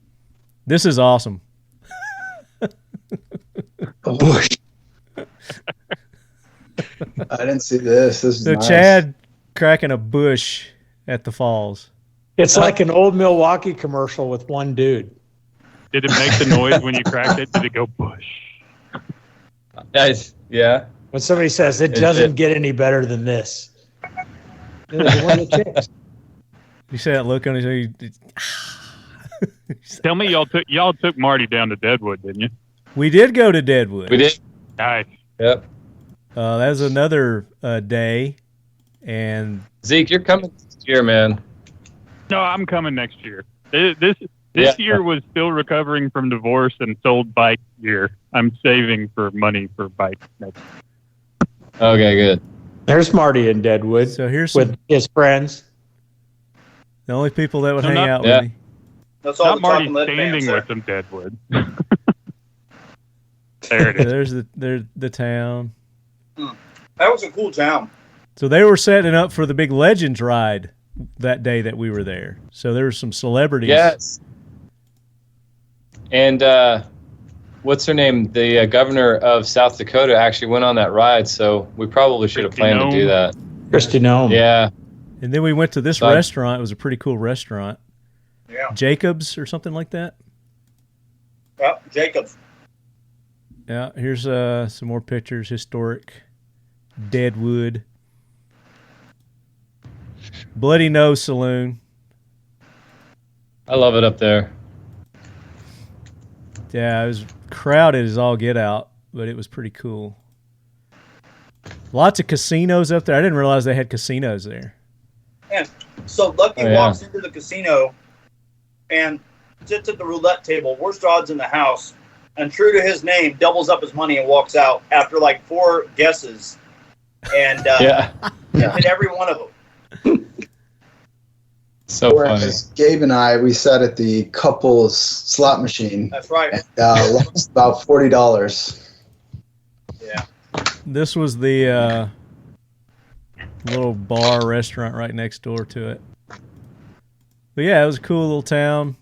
We didn't spend a whole lot of time there, but it was kind of cool. Then we went to the falls. This is the falls. Yeah, we'll have to do some real exploring next year because I didn't get to take you even Metro. a fraction of the places. Is that what that is? Was that Steve Irwin? Steve. Yeah. Look at the size of him. Crikey. Look at him. This is He's annoying. beautiful. There were some goats down there. That's what I was trying to Let's get. get my birthday. Everybody's trying to avoid those goats. There's the 2 little white specks up there. They ran across the road. Were there not as many people because that little shot of spearfish? Like when we took spearfish, it was nonstop fight. This is the You were time lucky of to day. get a gap to get back in. Oh, okay, gotcha. It was definitely thin. Was it? It was later in the Cheers. day when we were there. So we wanted to get back to Sturgis because you guys wanted to do some shots of the sunset and stuff over Sturgis. And then while we were there, we ran into this. Was this a 1922? 1922. Yeah. Harley Davidson. Ooh. Yeah. The guy rode it. Well, he didn't ride it there, but Did he he really? rode it around. No, he rode it around. But still, I mean, it was functional. Oh yeah. Yeah. That's his daily rider. Yeah. Yeah. There you go. It actually starts better than Chad's bike. It does. Wait a minute, you've had 3 years to fix it. It's still having trouble starting? Which one? Oh, no, a different bike. I sold that one. Oh, okay. I've got footage of Chad doing that exact same thing on his bike. I've got another bike. So I don't think he started it that go around, but he went back and he got it started again. And I think it might be this footage right here, but there was an older couple on a big bike like that, and they both had oxygen. It doesn't stop anybody from coming. They all come. Yeah. I think this is the lifters should be running right here. Yeah, you can see them. Yeah, it's running right here. Look at them things, man. Those rods and it's so cool. Oh, that's awesome. That motor had such a great sound. Very unique. And you can't see it, but I got video of it right behind the right behind the light and the forks is the original bar and shield on the stem. Like there's an original bar and shield. It's right. Well, you can't see where I'm pointing, but it's right behind that headlight. It's on the actual frame. Yeah, behind the horn. Right behind the horn and the light on the inside there. It was the coolest thing. I have never seen one up close like that on a bike. The original one. And then there was this guy with the antlers on his bike. Yeah. For a second, I thought it was Zeke. I was like, oh, man, Zeke's here. He looked like a legit Viking. Like, even his skin and everything. Like, he looked like he just came out of a Viking war somewhere. Looked like he just came off the mountain. So here's some concert. There you go. Stuff. This is Gabe Satan worshiper guy, Rob Zombie. He loves. Yeah, well, there's an obvious statue of Jesus right here that they were mocking. So I don't think they were mocking it. Jesus crucified. It is a tribute to the Catholic Church, Gabe. It's a tribute to the Catholic with the devil Church. dancing around on stage. Whatever. Where's he? I had a picture of that big. I had a picture of the devil. Maybe there he is. Big 12-foot tall. Yeah. The devil.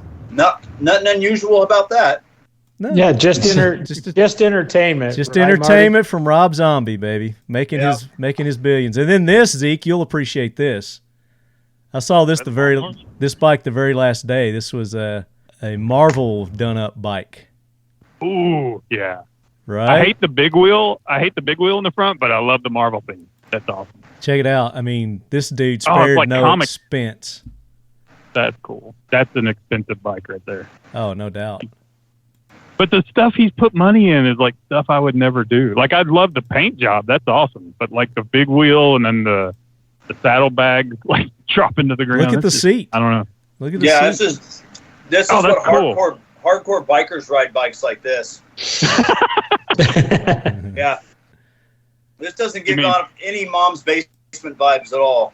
No, it does. It's not something that they just take to the local bike show and then back home and that's it. No, well, they did have a museum there, and this might have been one of those museum pieces too. No, they did not let that in. Oh, I bet they did. Yeah. That was probably front and center, their prime attraction. So that was cool. I enjoyed that. That's awesome. That made my my trip. I dig the scheme. I just don't dig the mods on it. Yeah, I get that. Should have been more Captain America looking bike. Yeah. I just feel like it's a giant Underoos ad, is what it is. Underoos. You know? I rock my Underoos still. If they made them my size. Hey, did y'all see the Dragon Man riding around? I saw somebody had posted a picture of it or a video of it, and the guy has done up his bike similar to this, but it was all looked like dragon scales and had a dragon head on the front, and then he was decked out head to toe in like a dragon cosplay costume thing. Yeah.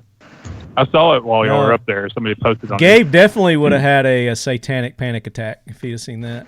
You can find him on social media as Dragon Man. He actually owns a massive armory. And really? Wait, it's that same Dragon Man from Colorado Springs? I think so, yeah. Oh, because we Marty, we know that Dragon Man because we went out and did Circle the Wagon at his range. There you go. Yeah. Oh, that's that guy?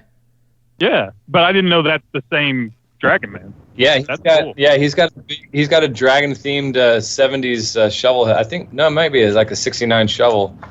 It's a giant dragon. Yeah. That's cool. Yep. Yeah. Yeah. Hey, Leadheads, Dwight Settle with Seal One. Just here to talk to you and tell you a little bit about our product. Seal One CLP Plus is a bio-based, non-toxic product. It comes in a paste, liquid, aerosol, and pre-saturated bore-specific patches called sealskins. They all do the same thing, just different methods of application. The best way to use our product is to start with a clean firearm. There's two reasons why I say that. First, you start with the Seal One CLP Plus by field stripping your firearm and covering the entire firearm inside and out, bore, barrel, everything with the Seal One CLP Plus. You'll see how easy it spreads around. You'll want to wait about 15 to 20 minutes. Then you come back and you want to wipe it all off. So you see how easy it is to put on and remove And the second reason we say to use a clean firearm is you'll find that it's not clean. We're going to pull out more carbon that's been left behind with whatever product you've been using before. Okay, it takes about 3 cleanings, so I like to say a clean shoot, clean shoot, clean shoot, just normal usage before the Seal 1 CLP Plus has removed whatever product that you were using before and has seasoned the firearm. It's kind of like breaking in a cast iron skillet. And after that first cleaning, you will notice a difference. And with each successive cleaning, you will find that it gets easier and easier to clean. Seal 1 CLP Plus is a dry lubricant and is designed to work as such. You will find that malfunctions are virtually eliminated when used properly, because the majority of all malfunctions are caused to carbon buildup. And with the Seal 1 CLP Plus, the carbon does not build up. Seal 1 CLP Plus is safe on all metals, plastics, composites, polymers, rubber, wood, and leather. Seal 1 CLP Plus is a one-and-done formulation. No other products are required or needed to clean and lubricate and protect your firearm. That's why we say Seal 1 and done. Seal 1 is a proud sponsor of the Talking Lead podcast and the Leadhead Brigade. Use the code LEADHEAD for a 25% off discount. So 3 days of the Gunfest and then 2 more days, you guys filming, getting some shots from American Zealot Productions with Rick there. Rick, talk about what you guys were doing in your mission during this trip. Well, we were invited out by Chad, obviously, but it was to capture 2 things. One, we want to capture and tell the story of being able to ride cross country. And I think Chad's spot on when he says that, that crowd out there is kind of Kel Tec kind of people, or gun kind of people in general. It was kind of nice to be able to kind of capture that. There was a cross section of Americana out there. I think people have a misperception of what Sturgis is all about. I think they think of it as naked women and biker gangs and that type of thing. I got to say, I saw very few naked, scantily clad women while we were there. I mean, for the most part, there was a couple. Some here of that's and just because you hung out at the wrong kind of places, but. I think it was our campsite. Yeah. Yeah. But then the other part of that was that, this being the inaugural year of Gunfest, we wanted to be able to capture that too. And so Gabe did an awesome job of sticking a camera everywhere. We had drones, we had GoPros, we had expensive production cameras, and, we've got just an absolutely crap ton of footage that we're going to weave together and get some cool pieces out. But, maybe earlier on it sounded like we were a little hard over on Gunfest, but I thought, in all honesty, for it being its very, very first year, that it was actually really cool. I mean, there was a mom there that never shot a gun, had her little girl there, and the little girl got to shoot air rifles, and the mom shot a pistol for the first time. It was just kind of about every kind of person you could imagine. Oh, yeah. Showed up. I thought it was a pretty cool event. I do too, and I think the event itself. Nothing against the event itself. It's Marty. Yeah, Marty, tell them about the family that was. Yeah, so there was this family that came in. I think they were from California or Seattle, somewhere, but their kids they'd never seen, and I don't think the father had either, a real gun in their lives. In real life, they'd never seen a real life gun. They've seen them on TV and stuff, and probably very little then because it seemed like they were very protected. But they were very willing, and the lady was an attorney, but they were very willing to sit there and listen and learn and take part. And it was good to see people like that come out. And then of course you had the extreme opposite of that. People that have shot guns, owned guns all their lives. We had this one guy who was a Korean vet. And, you could tell that he was a paratrooper the way he was walking and whatnot. But, he came out and, shot just everything Kel Tec had. He absolutely loved it. To clarify, he was a Korean war vet, was not a Korean vet. I thought the same thing. I was like, Korean war vet, or was he actually Korean and a veteran? Yeah. No, you did not think. You knew exactly what I meant, so kiss my ass. But you know what I meant. Something that Rick said. And then we even had. Oh, go ahead. We even had geeks that were out there. People that were not into guns at all, that were into, Call of Duty and stuff like that, that came out and they were getting real life gun experience, and they're like, this is amazing. Gabe wants to say something. You're muted, Gabe. Yeah, I like Lucas Bakken. That's what you're talking about. Yeah, but he wasn't there, was he? No, he doesn't leave the ranch. Yeah, he doesn't leave the ranch for fear of being outshot. Anyway, we're not going to talk about Wait, that. hold on, let me watch Gabe real quick. Make eye contact. But you're spot on, Rick, in that this event. But I think, as far as what for the vendors, I think it kind of left a bad taste in several of the vendors' mouths for what they had to pay to attend this event, versus the return on their investment. So hopefully they can see the potential and overcome that for next year's event. Yeah, I think when the footage comes out, we're able to capture that. I think it'll come out pretty cool. Yeah. One thing Rick was saying about Sturgis as a whole is something we discussed the last time. Was I almost feel like they put out this crazy, wild party, fight, biker, naked people vibe, so not a whole lot more people come, because you get there and it's the most chill, relaxing vibe there, because everybody that has ridden a motorcycle understands that there's that wind therapy aspect, and you're going out in some of the most beautiful places in the country and riding all day and getting that therapeutic vibe. And then you get back, and people are getting drunk, but nobody's slinging fists and just fighting. Everybody's just laid back, and hey, man, this is awesome. It's the safest place in the country for sure at the time. Absolutely. Yeah. And it's not cosplay, so don't wear your Sons of Anarchy gear. No. Y'all didn't get Marty and bring him like a Sons of Anarchy cut to wear around. I do better than Should that. have. He could have ridden on back of Ty's bike too. Been his Marty's in backpack. his though. So overall, a great experience. I'm glad I went. I appreciate the opportunity, Chad and Kel Tec, for making it possible, and for Crypt Tech also making it possible. My good buddy Chris Brooksy over at Crypt Tech sent me my attire to wear for the event. This arrived after the fact. This was here when I got home, so I didn't have this to wear while I was there. So I had to wear their fishing gear, which clashed, I guess, a little bit with the leather. Did you like it? Yeah, I've always You got a lot of on it. Yeah. I've always thought, and even when the Navy came out with their blue camouflage, how brilliant it was to camouflage yourself if you fall in the water so nobody can see you to rescue you. I've always thought that was the smartest thing ever. It's more to prevent the shark attacks, I think, than anything. Do you think that next year they could give you something to wear every day? Ooh. I had something different every day. You were changing. You wore the same socks every day, that's for sure. I will definitely get new shoe inserts for the next one. Maybe you could get lucky that deal. I was trying to find a picture of me in the Kel Tec or the Crypt Tech attire, but Kel Tec had shirts there. You had some cool shirts. Surprised you're not wearing your shirt. And then Rick surprised everybody, and Rick is he has his own still.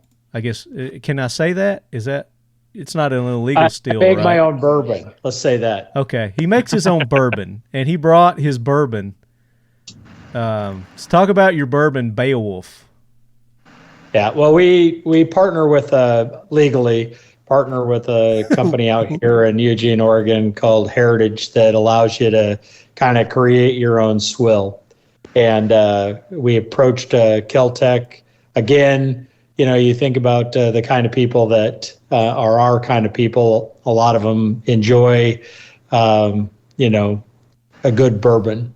And so this last year, I don't know if you guys realize the original Kel Tec, the first name of the company was Grindle, which I never really knew the history behind the name. And then when we started talking to them about, hey, we ought to make you guys a bourbon, and it's not something that you can sell. It's only something that you could give away and just only give it to people that come out and visit your facility, that kind of thing. Chad and Derek and all those guys said, hey, we ought to call it Beowulf, which I've learned is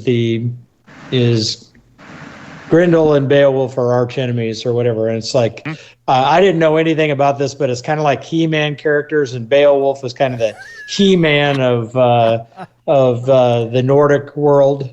And so anyway, we created that logo for him. It's Beowulf, single barrel bourbon, crafted with American conviction. But it's a pretty cool flavor. It's a traditional bourbon done in a heavy charred oak, American oak barrel. And then on the back end of it, when it's being prepped, it's infused with charred oak port flavored stays. So you got kind of a vanilla taste on the front end and port on the back end. It's yummy. It's really darn good. Can we see that bottle again? Does Chad have that bottle? Do you have the bottle? Let me switch. I'm Where's sharing Chad my at? screen. Did Chad bug out? There it is. Yeah. No. Hey, so Zeke, when you were posing for this, when they were drawing this of you, did you actually get in costume, or was it just kind of like an after the fact likeness? They had to drug me and hit me in the head to get me out there, so I don't recall. That's his actual attire he wears every day. What are you talking about? Yeah, that's what I was wondering. I didn't know if it was like promote the school. If it was festival or if it was just like you just showed up like that. Yeah. No. We actually put some of that in flask too, and had the flask engraved so Chad could pass out a few of those. So I was looking for my flask. I like it. And we love So them. if people want to get this, Rick, is this something that they can buy, or is this just something you do for the love of it and only your good buddies get? Yeah, no, it's kind of really only a buddies thing. I think if they go out and take a tour of the Kel Tec facility and they like you when the tour is done, so you didn't ask too many stupid questions, then maybe they'll let you go home with a bottle of it. But yeah, we try to travel around and share the good cheer. But no, don't ever sell it. It's just kind of gifted to people we like. Well, I didn't get one. Like I said. See where we stand, don't we, Gabe? Poor Gabe. So, Gunfest, last day, we pack up, everything went good. The very last day, there was actually some pretty good attendance. It picked up because we were going out into the crowd, which was fun. I enjoyed this. We borrowed a Razor from Silencer Central. Me and Jeremy from IWI, Ava from Gun Funny, and Tori with Silencer Central went out and grabbed a bunch of hats and T-shirts and koozies, and we were going to all the little places around the Buffalo Chip, the bikini bar, the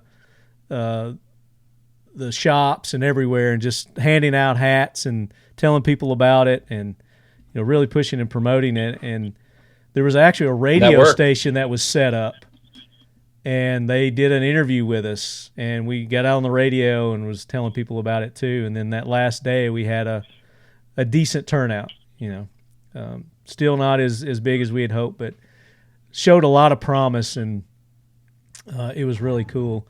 Another thing was the hours that they had at 8 to 3. That's something else that we talked to them about is, might want to start a little later and go a little longer with this crowd. But hopefully they'll take all that to heart. And let's talk about the trip home, the exciting trip home in the RV. So Gabe and Rick catch a flight back. They don't have the luxury of riding back in the RV with us. So the foot smells and the farts and all that, they get to miss all that. But it was a little more comfortable with just 4 people. 3 drivers, so Chad, Ty, and me were rotating out while Lucky got to sleep and sell his art online. It was 2 drivers from, and then down to 2 drivers. Yeah, that was fun. Once you drop me off, but somewhere around Kentucky, after, I don't know, 5-6 hours in on the drive. And keep in mind, you know, driving all the way up there, all this stuff going on at Sturgis, we haven't had a lot of sleep. You see, I'm building up my excuse here. So we get to Kentucky, and the Nashville exit is coming up, and I'm missing it. And I'm like, oh shit, there's the exit coming up. And I'm doing like, how fast would you say I was doing? Like 60, 65? 65, 70 is what we were running pretty much, yeah. Yeah, because that thing won't go much over that with the pedal to the metal. It will, but you got to be going downhill at night in the rain. But yeah. Yeah. And then the owners will call you. Yeah, they had it on GPS. They were tracking. So if you go too fast, they'll call you. So you know how you on these off ramps they have this big wide area that kind of peels off and it's like, okay, this is where you shouldn't be getting off any longer, kind of deal. It's the triangle. Yeah, the triangle. Everyone knows what they are. So I wasn't thinking this through clearly, and forgot that I was in a 70-foot long RV with a trailer full of 4 bikes, and I'm thinking, should I do it? Should I do it? And Ty goes, dude, that'd be a bold move if you did.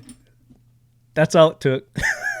So I cut it over in the RV.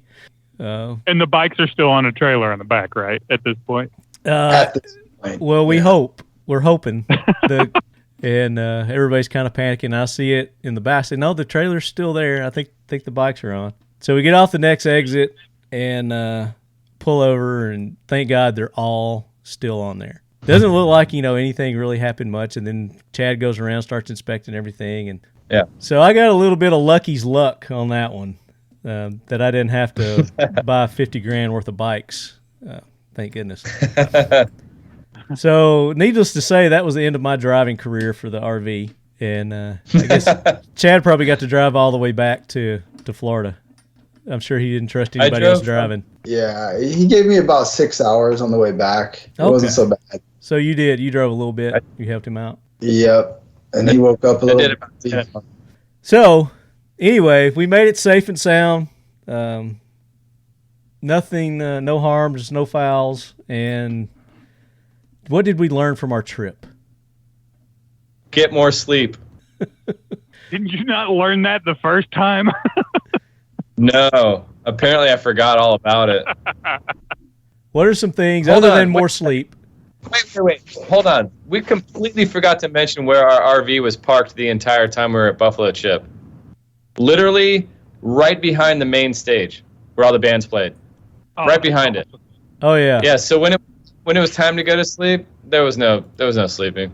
Oh wow. No, whether we went to the concert or not, we got the concert. Yeah. I think I got a picture. Yeah, I'm looking for that too. And don't forget, after the concert was over, we were right by the Porta-Johns, so we got to hear those experiences. Yeah, we got to use the VIP. We were also at the exit gate. So every single bike that was in Buffalo Chip that was going somewhere else rode right past our RV until 4:00 in the morning. There's that bike that I was telling you about from that our first night. Yep, it's Easy Rider. There's the stage from the VIP area. Oh, the real VIP, true. Oh, here's another thing. No guns allowed at Buffalo Chip. What? They don't allow firearms. They don't allow you to bring in your own drinks. They don't allow you to bring in your own. Did they say food? Probably. Yeah. I think they said drinks and food, but firearms? Yeah. You're not allowed to bring your gun there. That's the wrong crowd to be telling that. They didn't have anybody wanding though. No. So I'm sure nobody listened. No. But still, it's a stupid policy. Like, why even bring it up? Yeah, so there's the stage. Let me go to the other direction. Go the other direction, camera. And you can see our RV. Oops. Is right over here. Just keep going. It's around the other side. Keep going. Keep going. There you go. Right behind that yellow bannered building right there with the yellow umbrellas. We were directly behind that. Yeah. Yeah. We were that close to the stage. That was crazy. fun. Craziness. You know what? All in all, it's never a bad time when you get to hang out with 5 of your buddies. You know, meet some new people and have a good time just shooting guns and riding bikes. So we might complain a little bit here and there, but it was pretty epic overall. This is some of the bikes that was in the museum before they actually had all of them in there. Yeah, I forgot to go in there actually. I didn't go in there after they had everything set up. This was a cool bike. This was right outside the VIP. I should have just ridden my bike in there and put the kickstand down. The old Indian chieftain, isn't it? Yeah. Yeah. That's a big old motorcycle. So there's my fishing attire. Went fishing one day. Yeah, that attire hardly looks out of place at Sturgis. Fit right in at Gunfest. Oh, there's that family you were talking about. They had never seen a real gun. Yeah. They're from Washington State, by the way. That's what it was. There's the big W. Hey, I've got that aerial view from that drone footage that somebody took at the chip, and it shows our site, where we're at, and Gunfest in the background. It's pretty cool. I just happened to find it online. You want to pop that up on the screen? Yeah, let me show you. Let me quit screen sharing here. Mm-hmm. Yeah, so this would be the chip here, where they had the big chip stage, There's and then this RV. is our right over here, and then this is Gunfest. So it's actually some pretty cool. Somebody uploaded this to the internet. I just found it while we were talking. Oh wow. Yeah. Yeah, that's our RV right there. That's cool. Yeah, there it is. I'm actually, I don't know. Oh, it looks like they're gonna get a close up. Did they know we were there? Oh wow, they're zooming in on us. They're just checking us all out. Okay. Well, anyway, that's where we were at, and so you can see that the gate here, and they wouldn't let us in just to go to right here and around the corner. But look at the proximity to the porta-johns. You guys can't say that VIP passes didn't pay off. Oh, we got into the showers too. It got us into the showers, so we got to take showers. That was nice. Yeah, I mean, had we not had our own bathroom, then I could see how that VIP pass would have been important. Well, I didn't take a dump on the RV the whole time. Oh, I did multiple times. Yeah. It smelled like you did. Yeah. Thanks. Yeah. I was trying to cover up Marty's feet. It worked. It definitely worked. So good times had by all. So final thoughts on the Sturgis trip. I'm going to go around the table here and get everybody's thoughts. And we'll start with metrosexual Ty. Excellent. So I'm going to admit that I'd never even heard of Sturgis before going on this trip. That's how metro I am. You never even heard of it? Wow. I didn't even know. I heard of Daytona, but not Sturgis. I'm just going to throw that out. Yeah. And I bought a bike, the Sportster, the 1200, a day before the event. So you rode up on a girl's bike. Okay, cool. I did, and I got a T-shirt that says "I love girls' bikes." So I'm owning it. That's on my Instagram, actually. Yeah, throw that out there. Let's see that. But what I found interesting about it is that none of us were the same. We were all different people, and we shared this bond of guns, and I grew to love motorcycles. I'm already making mine a chopper now. It's not even working because I've ripped it apart so much. But it was just such an interesting experience of bonding with all you guys and having the customer interaction with guns. I think there's a lot that Sturgis can improve upon, and we're knocking a lot of it right now. But it was a good experience, and I think there's a lot of room for growth. Gunfest can improve upon. Yeah, I got you. Yeah, I knew what you meant. All right, Gabe, what about you? Man, I was excited to go to Sturgis, but He was so excited he hung up. Yeah. So let's go to Rick. I would say that this being the second time I've done it with Chad, each time it's a very cool experience because you're right when you talk about the fact that it's a very eclectic group. We all come from kind of different backgrounds and different experiences, but we have these amazing things in common, whether it's faith, whether it's love for country, whether it's guns. And so, when we're on the ride, nobody's safe. You can kind of see how we poke fun at each other and it's everybody is kind of deserving at some moment along the way. So it's a great time. I actually slept through a lot of those concerts, and I know you guys found that hard to believe. They would come back like, how the hell is he asleep? But I just really enjoyed myself, and it was great hanging with you guys again. We got to get everybody back though, so the whole band is together. Get the band back together. I like it. And then add one member. Get a big bass player there with Zeke. Chad, what are your... Back behind me, I'll bring it. Well, let's finish. Let's go back to Gabe since he got cut off there. Go ahead, Gabe. Yeah, I hit the wrong button, apparently. I was pretty excited. Sturgis is one of those places that, I've been on bikes since I was 19, and it's one of those places that you want to go and really, and check out. And the bummer for me is that I sold my bike a week before I got the phone call from Rick to go to Sturgis. And so I had some stuff come up, and I'm like, well, the bike's just sitting here. We've been working a lot lately filming, so I don't need the bike. And then Rick calls me and says, hey, you want to go to Sturgis with me and run a camera? And I was like, you've got to be kidding me. Like, I just sold the bike. And but the benefit of it was getting to see Sturgis, through the lens and being able to capture some really great material, some great content, not only for Kel Tec, but the stuff that we picked up on Gunfest in general was amazing. The interviews that Rick did with the promoters of Gunfest and everybody involved, I think that it's going to be some great stuff to put out for everybody to check out. And I enjoyed the brotherhood, the bonding. I haven't really done a whole lot of that in a few years, where I just hung out with some dudes and did dude stuff. We did do dude stuff. There's no doubt about it. Chad, what about you?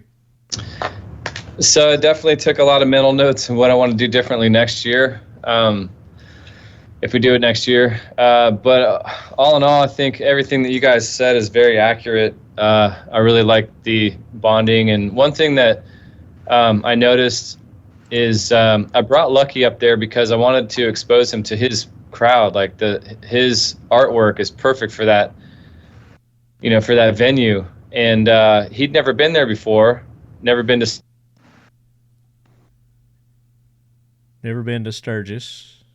Never been to Sturgis. Never been to Alaska. Disney World. You cut out. Never been to... Lucky, never been to... Continue. He'd never been to Sturgis. Oh. So, he doesn't have a car, so he rides his motorcycle to sell his art. One thing I just thought was really cool was everybody else, besides me, was very supportive of him, like, trying to do really well there, and get his artwork done. So I mean, that showed a lot of support for him. I thought that was really cool. The whole trip in general, even the breakdown, those are the things that make memories. At that point, we got to get the bikes off the trailer and go ride out and see, small town, and experience just the middle of nowhere, which is kind of the whole point riding a motorcycle. So just lots of memories, and I'm sure that those things will kind of flood back. The more time goes on, and we think about it, and review all the pictures and see the footage that Gabe and Rick got. Yeah, I can't wait to see that, what they put together. It's going to be cool. Yeah. So for next year, I think one thing that I'm going to now require is that everybody that goes to Sturgis actually has either rented a motorcycle or has one to bring, because I really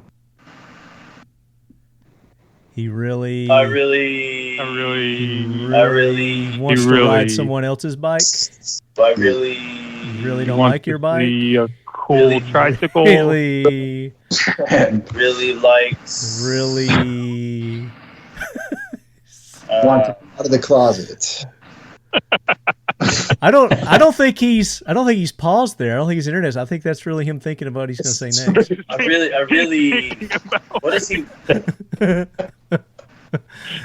So Chad's lost connection. He's not coming back.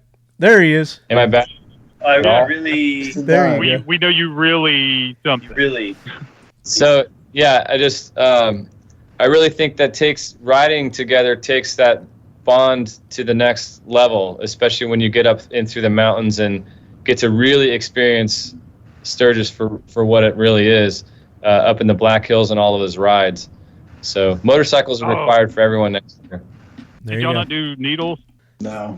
We didn't get to do any of that man. stuff. I know. So I definitely I'll want pitch in to to make get sure Marty that, a bike. yeah. And since Gunfest is now an established thing and we are able to better handle it next year, we'll be more prepared for that. I'd like to plan for Gunfest to do better there, and then also stay longer so that we can actually enjoy the rally itself and all that. And so it's not just all work. We also get some time together. So if we're going to travel 2,000 miles, we might as well, take advantage of that and get some good time in. Yeah, I agree. So my take on it, first time I've ever been to Sturgis. I'd actually heard of Sturgis before, Ty. First time I'd ever been, and it was... So again, the way that you perceive Sturgis is this big biker, booby fest, drinking drunks, everywhere kind of stigma. That's kind of what I was expecting, and that is completely not what it was about, especially with the area that we were.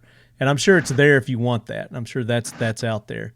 But I was very impressed again with that amount of people in that small of an area that got along. And I'm not just talking about us, and our diverse group, but just all the bikers and all the people, because you had doctors and lawyers and you had ditch diggers and you had actual real biker gang people there that coexisted. And what are you shaking your head? No, They're not gangs. They're clubs. Okay. Biker gang clubs. No gangs. They're not criminal organizations. They're motorcycle clubs of enthusiasts. And I'll bet there was enjoy probably riding. some criminal organizations that were there too, but they all coexisted and got along. Is my Just point. the three-letter agencies. I still have my Hell's Angel T-shirt from when we went, and we walked in this little store, and I'm talking to the guy, and I'm like, "Oh, what are y'all raising money for? Oh, kids, and this, and then I get it, and then the guys are telling me, "Oh yeah, you bought a shirt at the Hell's Angel shirt. You don't ever need to wear that anywore." The only criminals that were there were the people that were selling those eggs and potato burrito plates. Those were the real $12. Agreed. Hey, Marty, Prices are ridiculous. To your point, I would try to get up each day. I had a little 7-mile course that I would walk, just to get up and do something. And I would get up and walk each day. And I remember a couple of those days, like 104. It was hotter than crap. Yeah, and the morning time is already that hot. Yeah, I would be tell you how many people would stop and say, "Hey, do you need a ride?" And I go like, "No, this is intentional. I'm out on a walk." And then they would look at you like you were stupid, which probably was. But no, everybody was like, people would stop just to make sure that I didn't need a lift. When I was out on the road walking, it was pretty cool. Yeah, and I didn't see any fights. Saw one accident. And I don't know what caused that. So, but just the amount of people in that one small area, and for there to be as little chaos as what appeared to be to me. Are you talking about Gabe's accident? I think that was just gluten. My what now? Blew his pants out. To put in perspective for people that don't really know what Sturgis is, about 500,000 people go on a normal year. And on an anniversary year, it's about a million plus. And just at our campsite alone, there's, I think, 60 to 80,000 people that camp there. So if you can imagine that many people gathered together and you're not seeing, and it's also basically the safest place you can be in the country during that time. Yeah, it speaks volumes to the type of people that are there. Again, like Gabe was saying, I mean, you get there, expect to pay some high prices for stuff because it ain't cheap up there. But I think the real. But that's the only time they make their money during the year, because if you go any other time, it's just just kind of tourists driving through to go see Mount Rushmore or, something like that. And I highly encourage that if you don't ride a bike and you want to go up there, don't go during Sturgis. Go some other time of the year. Yeah. But that's my 2 cents on it. I would love to go back, and I would love to ride a bike next time I go. That would be good. I didn't set up the podcast. I didn't do any interviews from there. It wasn't very conducive for that. But I probably could have. I probably still could have set up and recorded and done some stuff because it wasn't that loud. You definitely should next year. Yeah. At least at Gunfest. Yeah, at least at the Gunfest. Yeah, so that could be a possibility, but definitely would love to go back to Sturgis and see some of the other things that you guys kept talking about that we didn't have the opportunity to go. And the Full Throttle area seems, we spent maybe 3 hours there, and again, that crowd just seemed more like you could mesh with and talk to, because we just walked up to this table of people, and it was like, and there were some empty seats. And Gabe and I just walked up to this lady and we're like, hey, you mind if we sit down with you? We've got a group of guys, and do you have anybody else joining? And she's like, yeah, actually I've got, my family that's coming, but y'all are welcome to come sit with us. And we met a whole nother group of people that we wouldn't normally have gotten to meet, and they were really cool. I was wearing this shirt. Good Times Motorcycle, yeah. Yeah, and she goes, hey, are you from Hays, Kansas? And I was like, no, but I rode through there last year on my ride to California and back from Nashville. And she was like, well, we're from Hays, Kansas. And so this whole table of people from this little bitty town in Kansas. That's kind of what's unique about Sturgis is you got people coming from everywhere, and they're all there for a commonality. So it's like, you're in good company for the most part. The people that you run into, they're there because you're all there for the same reason, the love of motorcycles. Yeah. Yeah, or the love, or just, a lot of patriotic people there. Patriotism, overflowed, and I really like or that. like Ty, the love of men on motorcycles. That's why you're there. The love of a real manly bike. Yeah. Yeah. So much. I can't tell you how many times he said, hey, will you ride my bike and let me ride with you? So I'm going to outgrow it this year, and then I'm going to give it to Marty for next year for him to ride a bike. Yeah. You're going to donate that one to me? Yeah. Just give it to me a few days ahead of time so I can throw my Marvel stuff on it. a Marvel Sportster, that'll do it. Yeah, that'd be great. Put skulls on it. So that's all I've got for our Sturgis trip. You guys got anything else to add? Anything else you want to add to it? I'd really appreciate Kel Tec and Chad inviting me along for the ride. It was a great experience, one I'll never forget. We got to know Ty on this trip. Got to re-know Gabe and Rick and Lucky. Well, what an awesome dude Lucky is. I mean, just the way his mind works deserves study. He should be studied. He's a unique individual. I like him. Anybody else got anything last to add? That's it. Zeke. MGS.edu. That'll be $1,200. You can bill me. I'll bill you. Yeah. I know how that works. So, but Leadheads, listen to the show. Listen to the AK Corner. We're giving away that BFT 47 from Century Arms. You have until September 10th to get your entries in to win a Century Arms BFT 47. Their AK-47 rifle, 100% made in the USA. And I want to see your post on Instagram. So go listen to the AK Corner to find out what you got to do to enter that. I'm not going to tell you here. I've said it on the past 5-6 episodes. So if you're not in tune, you just snooze, you lose, I guess. Yeah. I would say, Marty, is to maybe if you want, give out these guys' Instagrams and so people can find that other content, because we've all got stuff from you that we're posting. Yeah, absolutely. Gunfest. Yeah, so give the Trinity Film sites. Well, so on this one, I worked for Rick at American Zealot Productions. You can find him on Instagram, American Zealot Productions. Most of the content that I got, I'll go through there. And then you've got, Chad from Kel Tec, and Ty. Ty doesn't do social media, except for Grindr. He's Grindr, on that was it. Fans Only or Only Fans, something like that. You can go see his content. Yeah. And then I'm at Trinity Productions or Trinity Films, Tennessee. we've got some cool stuff coming up too. But if where are you see guys going to post the Kel Tec stuff that you put together? Is that going to go on Kel Tec site and they're going to post it, or? Yep. Yeah, I'll put it on Kel Tec Chat and Kel Tec Weapons, and then we'll probably do if Rick puts together a neat promotional video or something like that for Gunfest. We'll also have it on our website and just about everywhere. YouTube, yeah. Okay. We'll be doing that. We'll be doing both of them. So. Very good. Yeah.